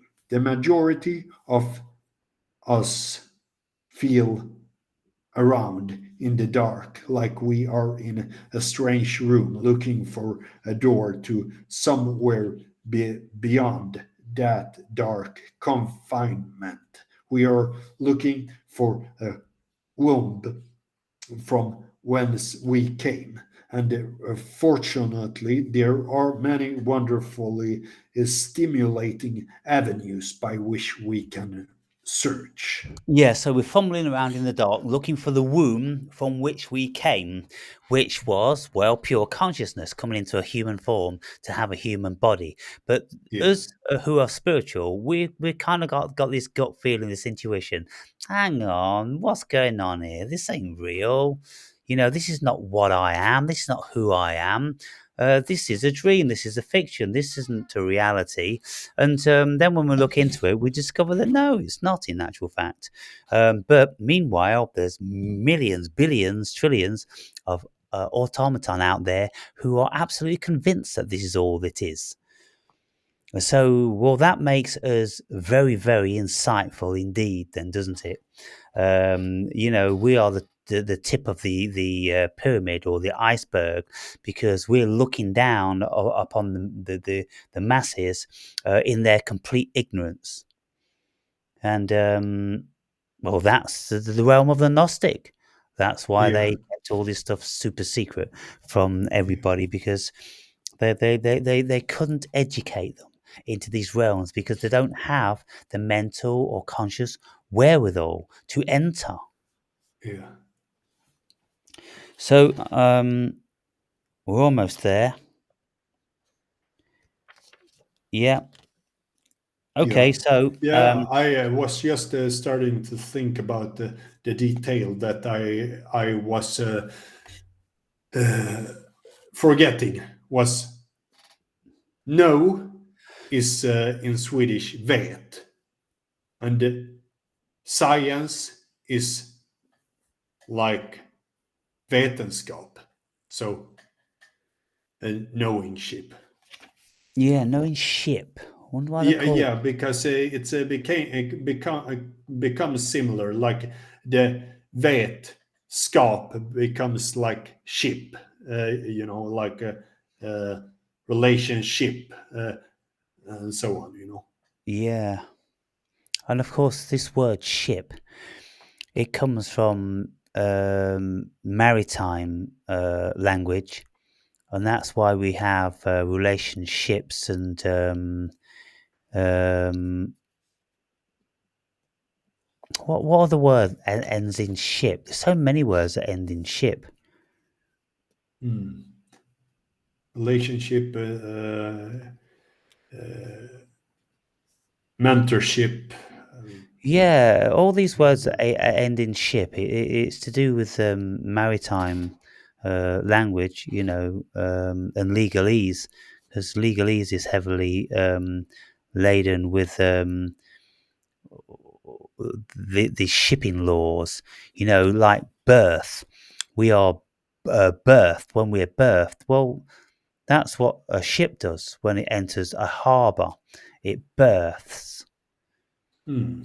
And so when it births its cargo, then the cargo has uh, tax relationships. It has a number stamped upon it for the tax and duty owed to the country.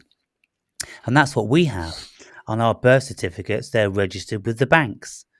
And we are recognised chattel from each nation. And that's what the country borrows money on, as a resource. It's human life energy. It borrows money, depending on how many citizens of a certain age they've got. Yeah. Yeah. So, okay. A glimpse beyond. This morning, whilst in my garden, I observed the varying life forms all around me, which I do daily when feeding my pet wild squirrel, his associates, and the various birds. At some point, I found myself, as I always do, intently looking at something in an attempt to see something more. I have this deep knowing within me which tells me that what I am looking at holds vastly more information than I can extract just by my five senses. My sixth sense tells me that there is a whole lot more about this earth experience that we are momentarily engaged within. I then contemplated upon the knowledge scientists could glean if they examined the same things I observed.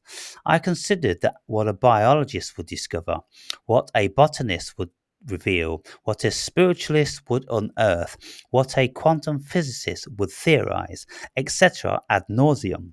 I started I stared intently at an ivy leaf and concentrated on what my mind and body were feeling regarding this experience, as I discerned a feeling deep within that felt very dreamlike.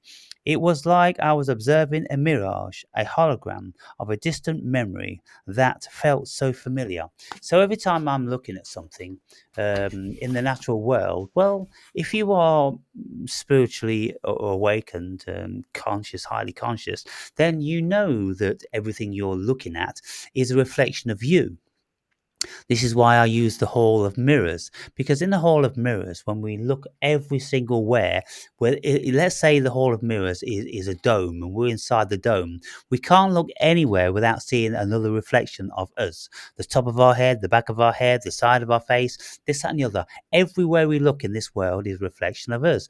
Why? Because it's consciousness. It's God consciousness, which is perceiving it or projecting it. Yeah.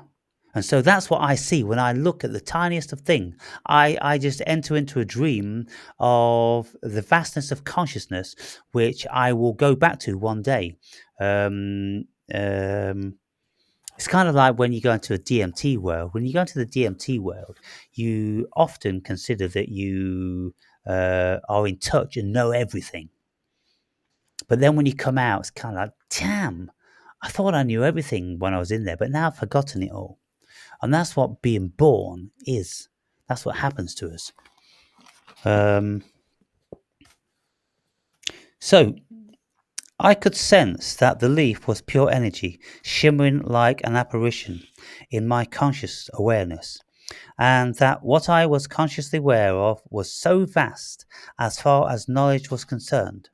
I knew that it didn't matter how many scientific fields of investigation I was proficient in, I would never really know what it was I was looking at and what I was experiencing. That was when I resolved that our investigation into any field of knowledge is entirely a fruitless endeavor if we are looking for the fundamental essence of any given thing, because there is nothing fundamental. Everything is everything, and at the same time, everything is nothing. Buddhist philosophers have said this same thing thousands of times, thousands of years ago. It is not this and it is not that. The human experience is ineffable. And so, what do? I've resolved to simplify my experience to the point where I will enjoy the miracle, knowing that it is vastly beyond human comprehension. Life is an incredible, wonderful experience if we simply allow it to unfold before us without an unhealthy attachment to any of it, unless we particularly want to experience such things, which ultimately will cause us to suffer. I was watching a love story last night on one of the movie channels, and I began feeling overly emotional at some points throughout the movie. My eyes glossed over with sadness during the scene because of how I felt while watching someone else's experience of finding love and ultimately losing it. I reflected upon my life and concluded that as far as love, attachment for a partner is concerned, I wasn't strong enough to engage with that again, knowing how deep I can feel about my essence. Is permitted to go unconstrained or feral. Knowing how deep my knowing I wasn't strong enough to engage with that again, knowing how deep I can feel if my essence is permitted to go unconstrained or feral. When you look deep into everything, it all comes back to the oneness. It all comes back to you. It all comes back to self. It all comes back to consciousness. It all comes back to God. So it's God experiencing Himself itself every single way you look. And when you look deeply into everything like that, then all these other sort of things become bizarre. Can you imagine? Like looking at your children, like looking at your lover, you're looking at yourself. But it is now preferable to abstain once you have tried it, unless you enjoy the insecurity of suffering the loss. So, if we consider that our love partner is so real, we have to be really, really careful, because that realness can be pulled from under our feet and then become a form of terrorization. It can flip from being love and bliss to the absolute polar opposite. And how many Yeah, stories have we listened to when people have lost loved ones? yeah, Life's second greatest truth ultimately comes knocking unless we are fortunate enough to die first. My new and everlasting love is cosmic. It's the stillness of my mind and heart. It's the connection to the whole, the default state of consciousness. It's my affinity with the Creator. It's self love, which is eternal. It's always there, and we just have to tune in our consciousness to find it. And then I go on to speak about Brahman, which is everything is Brahman. yeah, So it all fits in very, very nicely. And you see, I'm not saying anything that other people haven't said for thousands of years. I'm just yeah, putting it into a modern context. I'm just explaining it in a human form instead of speaking about the gods and the cosmos. And I'm speaking about the gods and the cosmos inside my own mind, inside yeah, my own consciousness. yeah. So now I'm going to slip through that and just come to the concluding page. Um,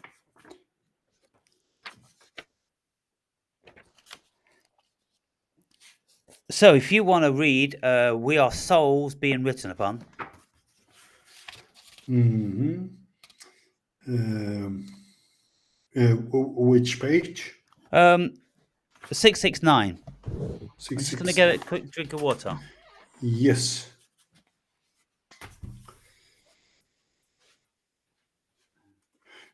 we are souls being written upon by the pervasive cosmic intelligence. By studying varying religious and ideologies, we can see that there are many terms that we use to express the concept of God, and those of us who have had the calling we'll all feel what the concept of God means to each of us in our unique way. Many of us haven't yet had the spiritual religious calling and will be numb to any feeling of God. However, those of us who have a higher connection will know that God exists, and we do not have to have an empty faith in a fantasy notion of God. If you do not feel and see God in everything, then you do not know God. Faith is for the unacquainted, indoctrinated, and those who haven't as yet heard the calling from the cosmos because of the noise derived from the trapping of the modern world. The distraction continues to overwhelm their senses and dulls their spirits. When we awaken, we will open to our cosmic calling, which will permeate every cell in our bodies and leave absolutely no doubt the existence of an all pervasive genius. Okay, I'll take the last page. When we become awakened to millions of people of differing cultures and ideologies saying that they too know God, we must exercise our reasoning faculty and accept that there is emphatically not one God in the abstract, that there cannot feasibly be one God in the abstract, but there can feasibly be one God when we consider that Brahman, the Tao, permeates everything. Then we too must be God. If Brahman says that everything is God, if the Tao says that everything is God, then of course we have to be God. We must be God. Consciousness is God. And so let our reasoning rise over our indoctrination and set aside our parochial differences. Because if the truth be known, the cosmos is God and everything within the cosmos pertains to God. And for those who know this, feel this, intuit this, then we are free. The last final little paragraph. Because the truth does indeed set us free. It's now time for us to continue our illusory individuated paths within the mystery of life, where the notion of self is simply an abstraction pertaining to the whole. I hope the reader has enjoyed my ramblings and that you have found something of use that has bolstered your constitution to continue your endeavour to find the ultimate emancipation of spirit. Having a human experience is a cosmic gift and shouldn't be cursed or taken for granted for a single second. It truly is an expression of the Creator itself. I trust we all eventually will merge collectively into the ultimate oneness of spirit while enjoying our blessed Earth excursion. Sorry, while enjoying our blessed mini Earth sojourns, becoming nearer with each passing day closer to God. And that, ladies and gentlemen, is the end of Closer to God, Spiritually Awakening to the Supernatural Cosmos. And so I thank Andre for his tenacity, his persistence, his involvement in this. You're the only person which has the essence, the substrate, the substance, the cosmic consciousness. You're the only one that would even dare to take it on. Yeah, there's a lot of good things coming from that, I feel, you know? I mean, it's like you do everything in life. You read a book appears to you, and you read it because it appears to you for a reason, and so on. And whatever that brings is also in the like it's a process. After you read a book, this book sits in the subconscious also. So certain things get more ingrained into the mind over time as well. Yeah. Yeah. So what would So you? I like the process of this kind of things because I see a kind of meaning to reading it and talking about it and all that kind of stuff. Yeah. So throughout this, 670 pages, with uh, quite a colossal variance of subject matter. Uh, so many opportunities for us to have self reflection and contemplation on what we think about the subject matter I'm broaching. And this book isn't, to be read as if it's some sort of awakened brave gospel and people, agreeing with some of it and not agreeing with it and this and the other. It's about a self inquiry to yourselves, each and every one of you. It's about your personal self inquiry because throughout the whole book, I'm saying that we are one and we are God and we are just reflections of ourselves in an inverted globe of broken mirrors. Um, you know, there has been people in the comments, Andre. People that have fallen out of love with me because um, I rejected them, whether they had amorous intentions towards me or whether they were trying to usurp me as a wizard. All this stuff's going on, and then Yeah. people will write comments and just speak absolute crap about what I've written here.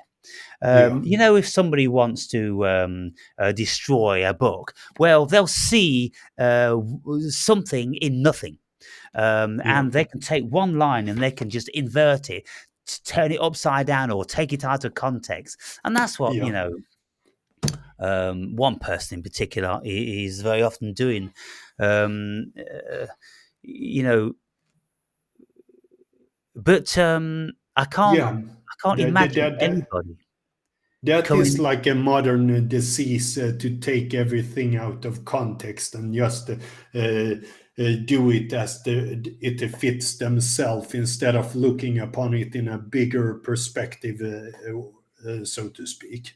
Yeah, and then um, having comments like, "Oh, Berry speaks about feeling cosmically connected, but offers us no legitimate explanation as to how we can possibly feel that."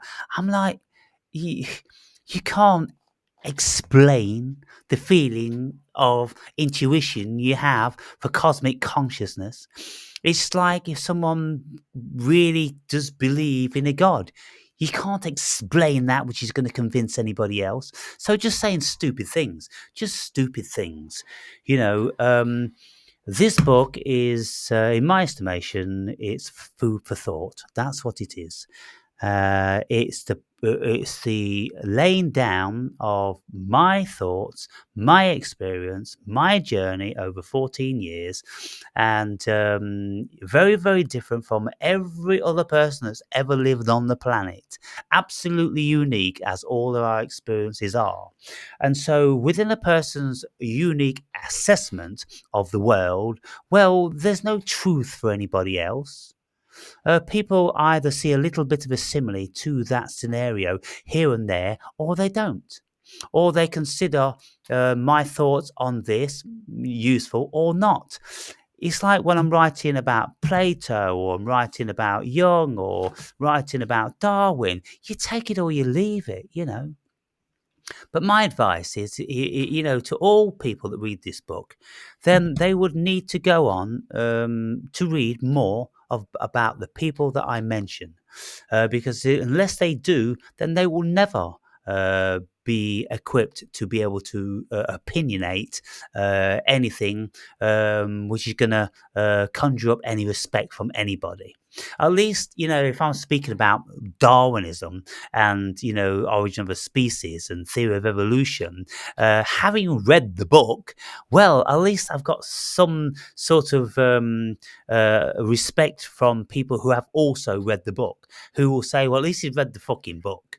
And he's formed his opinions on that as well as other things. But if I just speak about, Darwinism shit, and I've not even read his book, maybe I've read a few lines on Google, well, nobody should respect that. Yeah, that's very true because it's so easy to say that, oh, I know that, but you haven't read the book and so on. Oh, okay. I know Christianity, yeah, but haven't read the Bible. I know Darwin, but haven't looked deeper into it and so on. I haven't read his Magnus Opus, what do you call it again? Um, Origin of Species. the original species. I haven't read about that one, but I also see how it is very crucial to have this knowledge about somebody. As it's very easy to say, "Oh, I know who Mahatma Gandhi is. He was a thin man, Indian descent, and so on." Yeah, and that's about it, you know. Mm. But then there's all kinds of biographies on different people and so on also. So if you want to know Mahatma Gandhi, at least you need to uh, know more than just the superficial stuff and so on. And if you want to know Adolf Hitler's thoughts, for an example, maybe read his book or something like that. It Yeah, goes for everything, really. And exactly. read the Quran or whatever, you know. So, having finished the book, what would your synopsis be on your outlook of what you consider this thing to be? Um, did you take any pointers? Did anything in the book add an addition to your already formed perceptions? Did you have to rethink anything, or are you more bewildered now, having received more information? I know that this is a process. When I read a book, it's here, and throughout the months, certain things will pop up and so on, you know. Yeah. And it's the same thing. Like I read this book maybe a long time ago, and I thought it was really hard read, you know. And when things pops up in my mind from it now, I think it's a lot easier still, you know. Even if I haven't read it again, aha, okay, no, know that from that, you know, and so Right. on. And I guess certain things about this book is similar, like with uh, how I recognize it works and so on. Because uh, what I enjoyed a lot was your mountain climbing and such a things because that can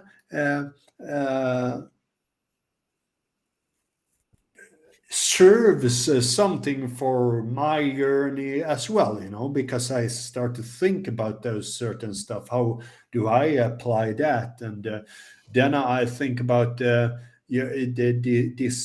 when you was incarcerated and so on and were fighting with the devil.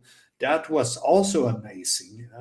It was I when reading that, I could see you went through a very dense period, so to speak. Hmm. Uh, and also the part where you talk about uh,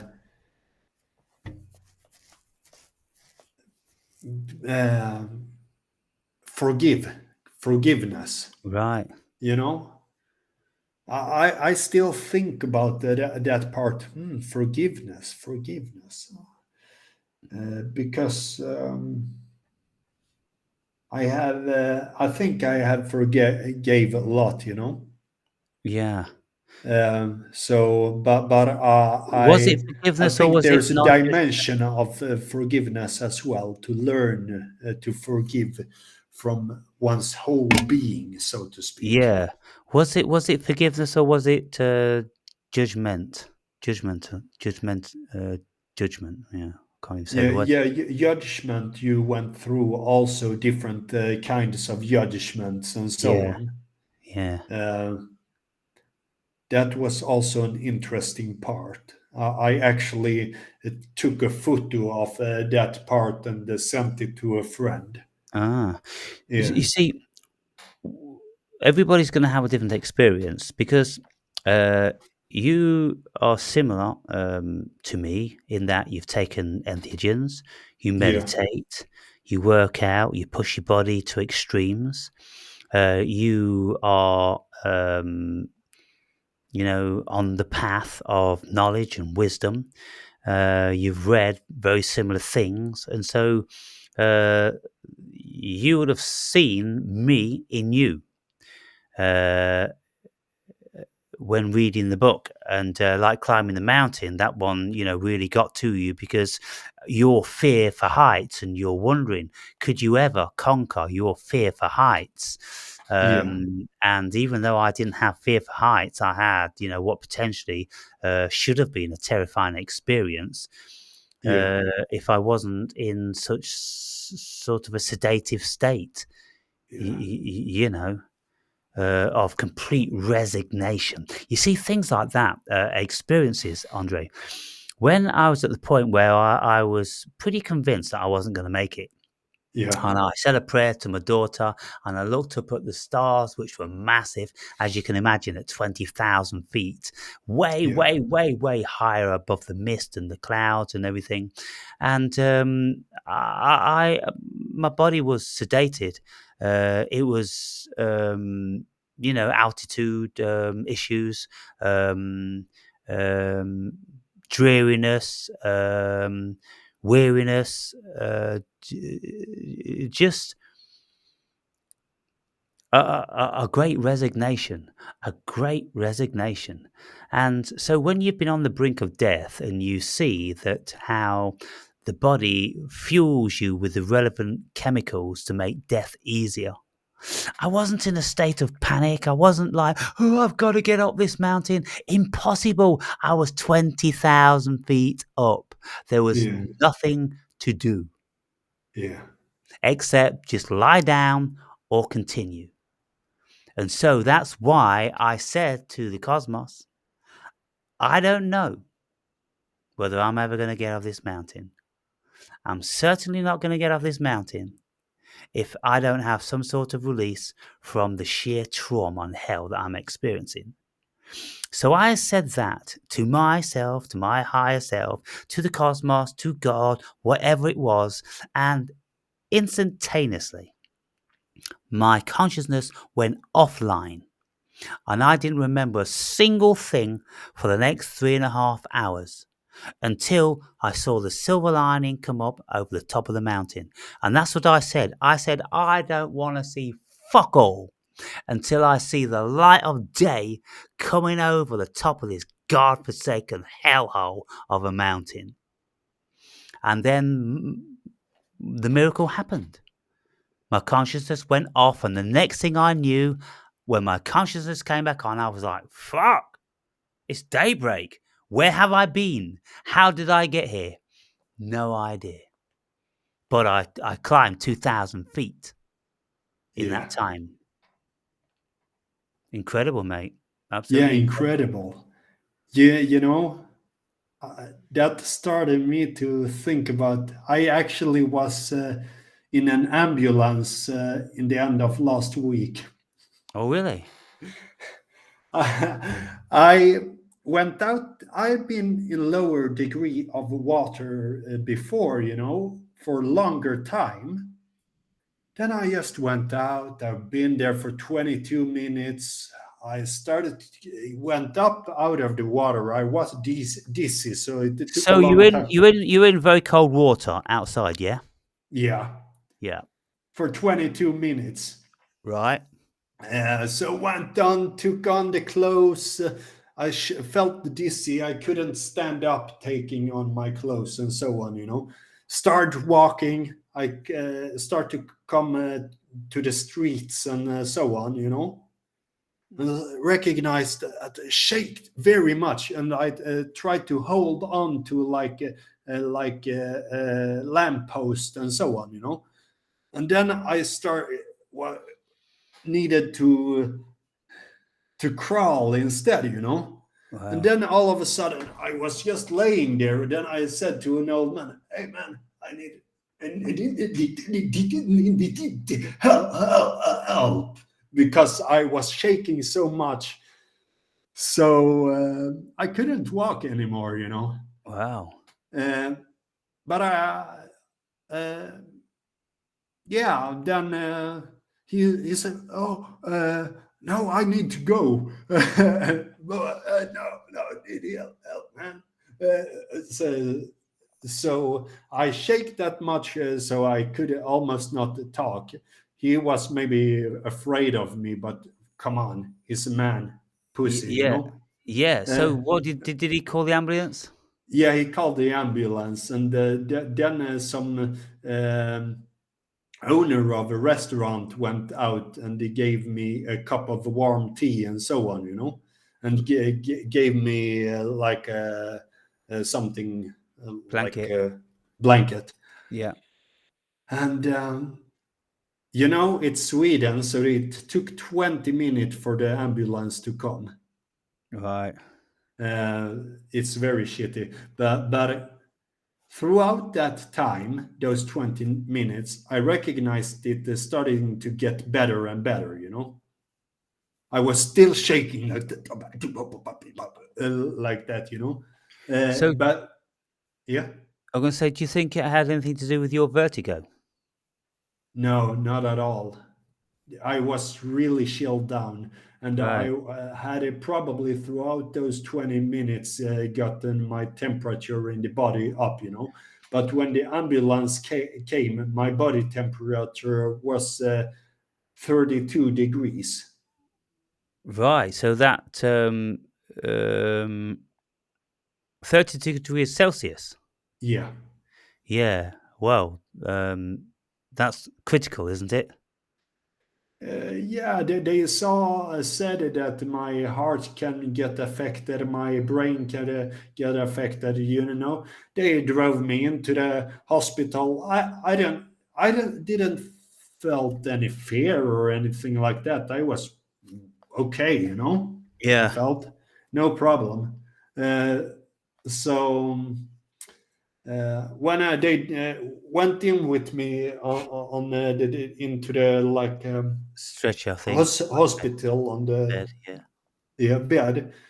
Uh, the women probably saw that I had a kind of a smile on my face as well, so they were smiling as well because they probably don't see people come in there happy and so on. Yeah. Because I generally just feel good, so whatever. Yeah. So you're completely recovered, but you're just going in now to have the checks. Yeah, I was still shaking very, very much. Right. But So, but but I really didn't care that much. I they checked my blood and all that kind of stuff afterwards, but they I went from the place before they even gave me the test result. oh, right. Because I wanted to go to the gym instead. Yeah. So It's lovely shit. So, um, you were doing it in a river or a lake? I was doing it in the ocean. In the ocean, right. Yeah. So, well, I mean, have you considered that you need to be really, really careful from now on?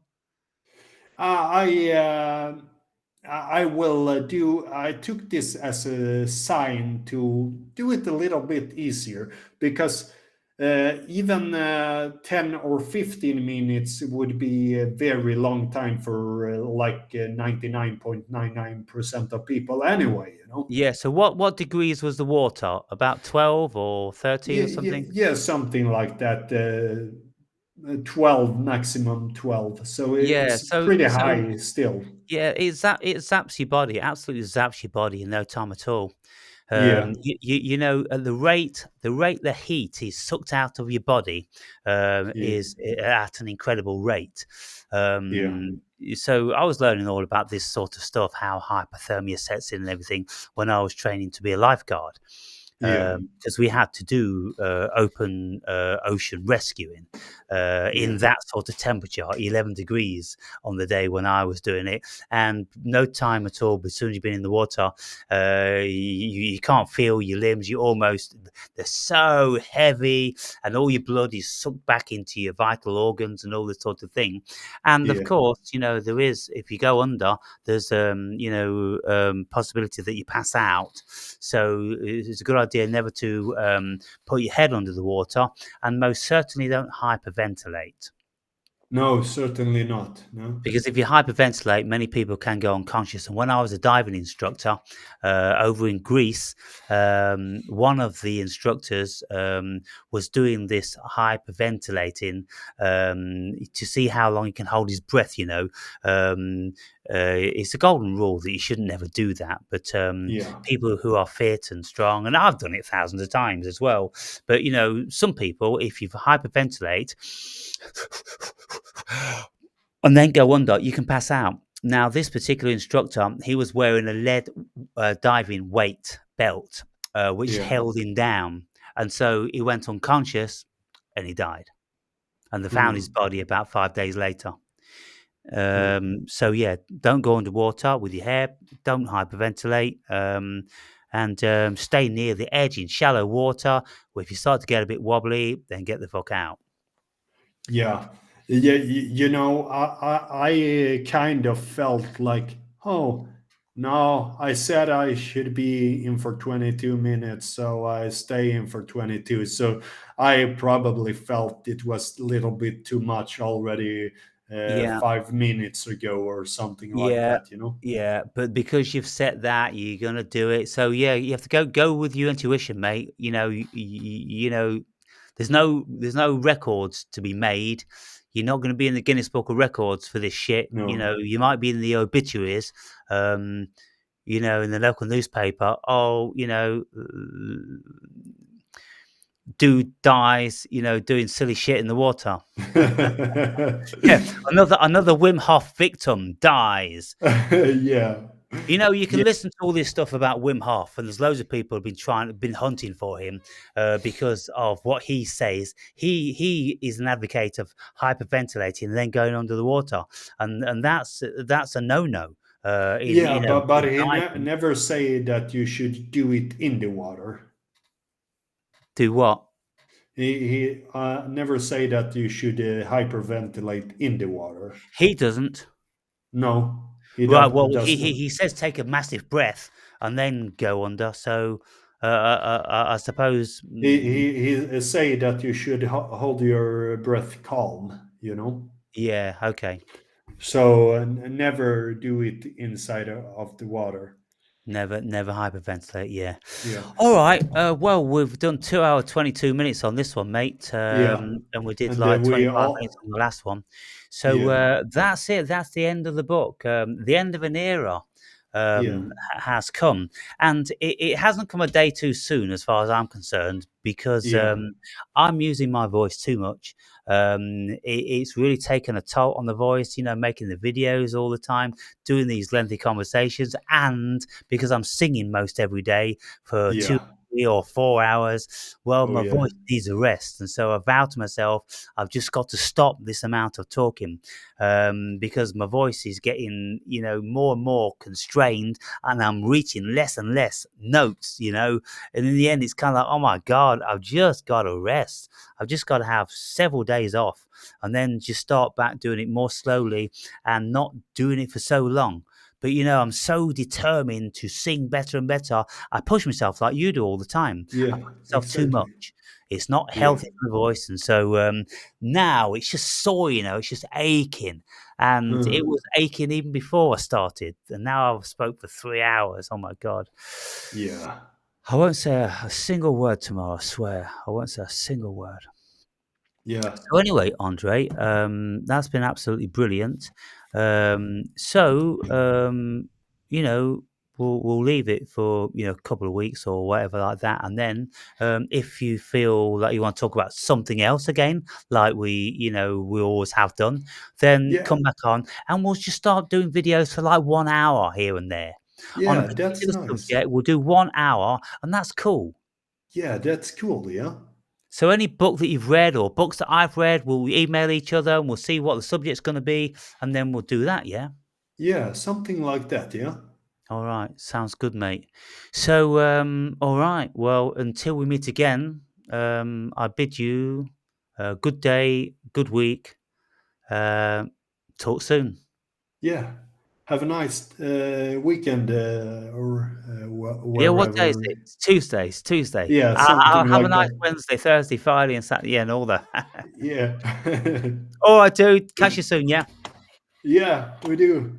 Cheers, Bye. Andre. Bye. Cheers.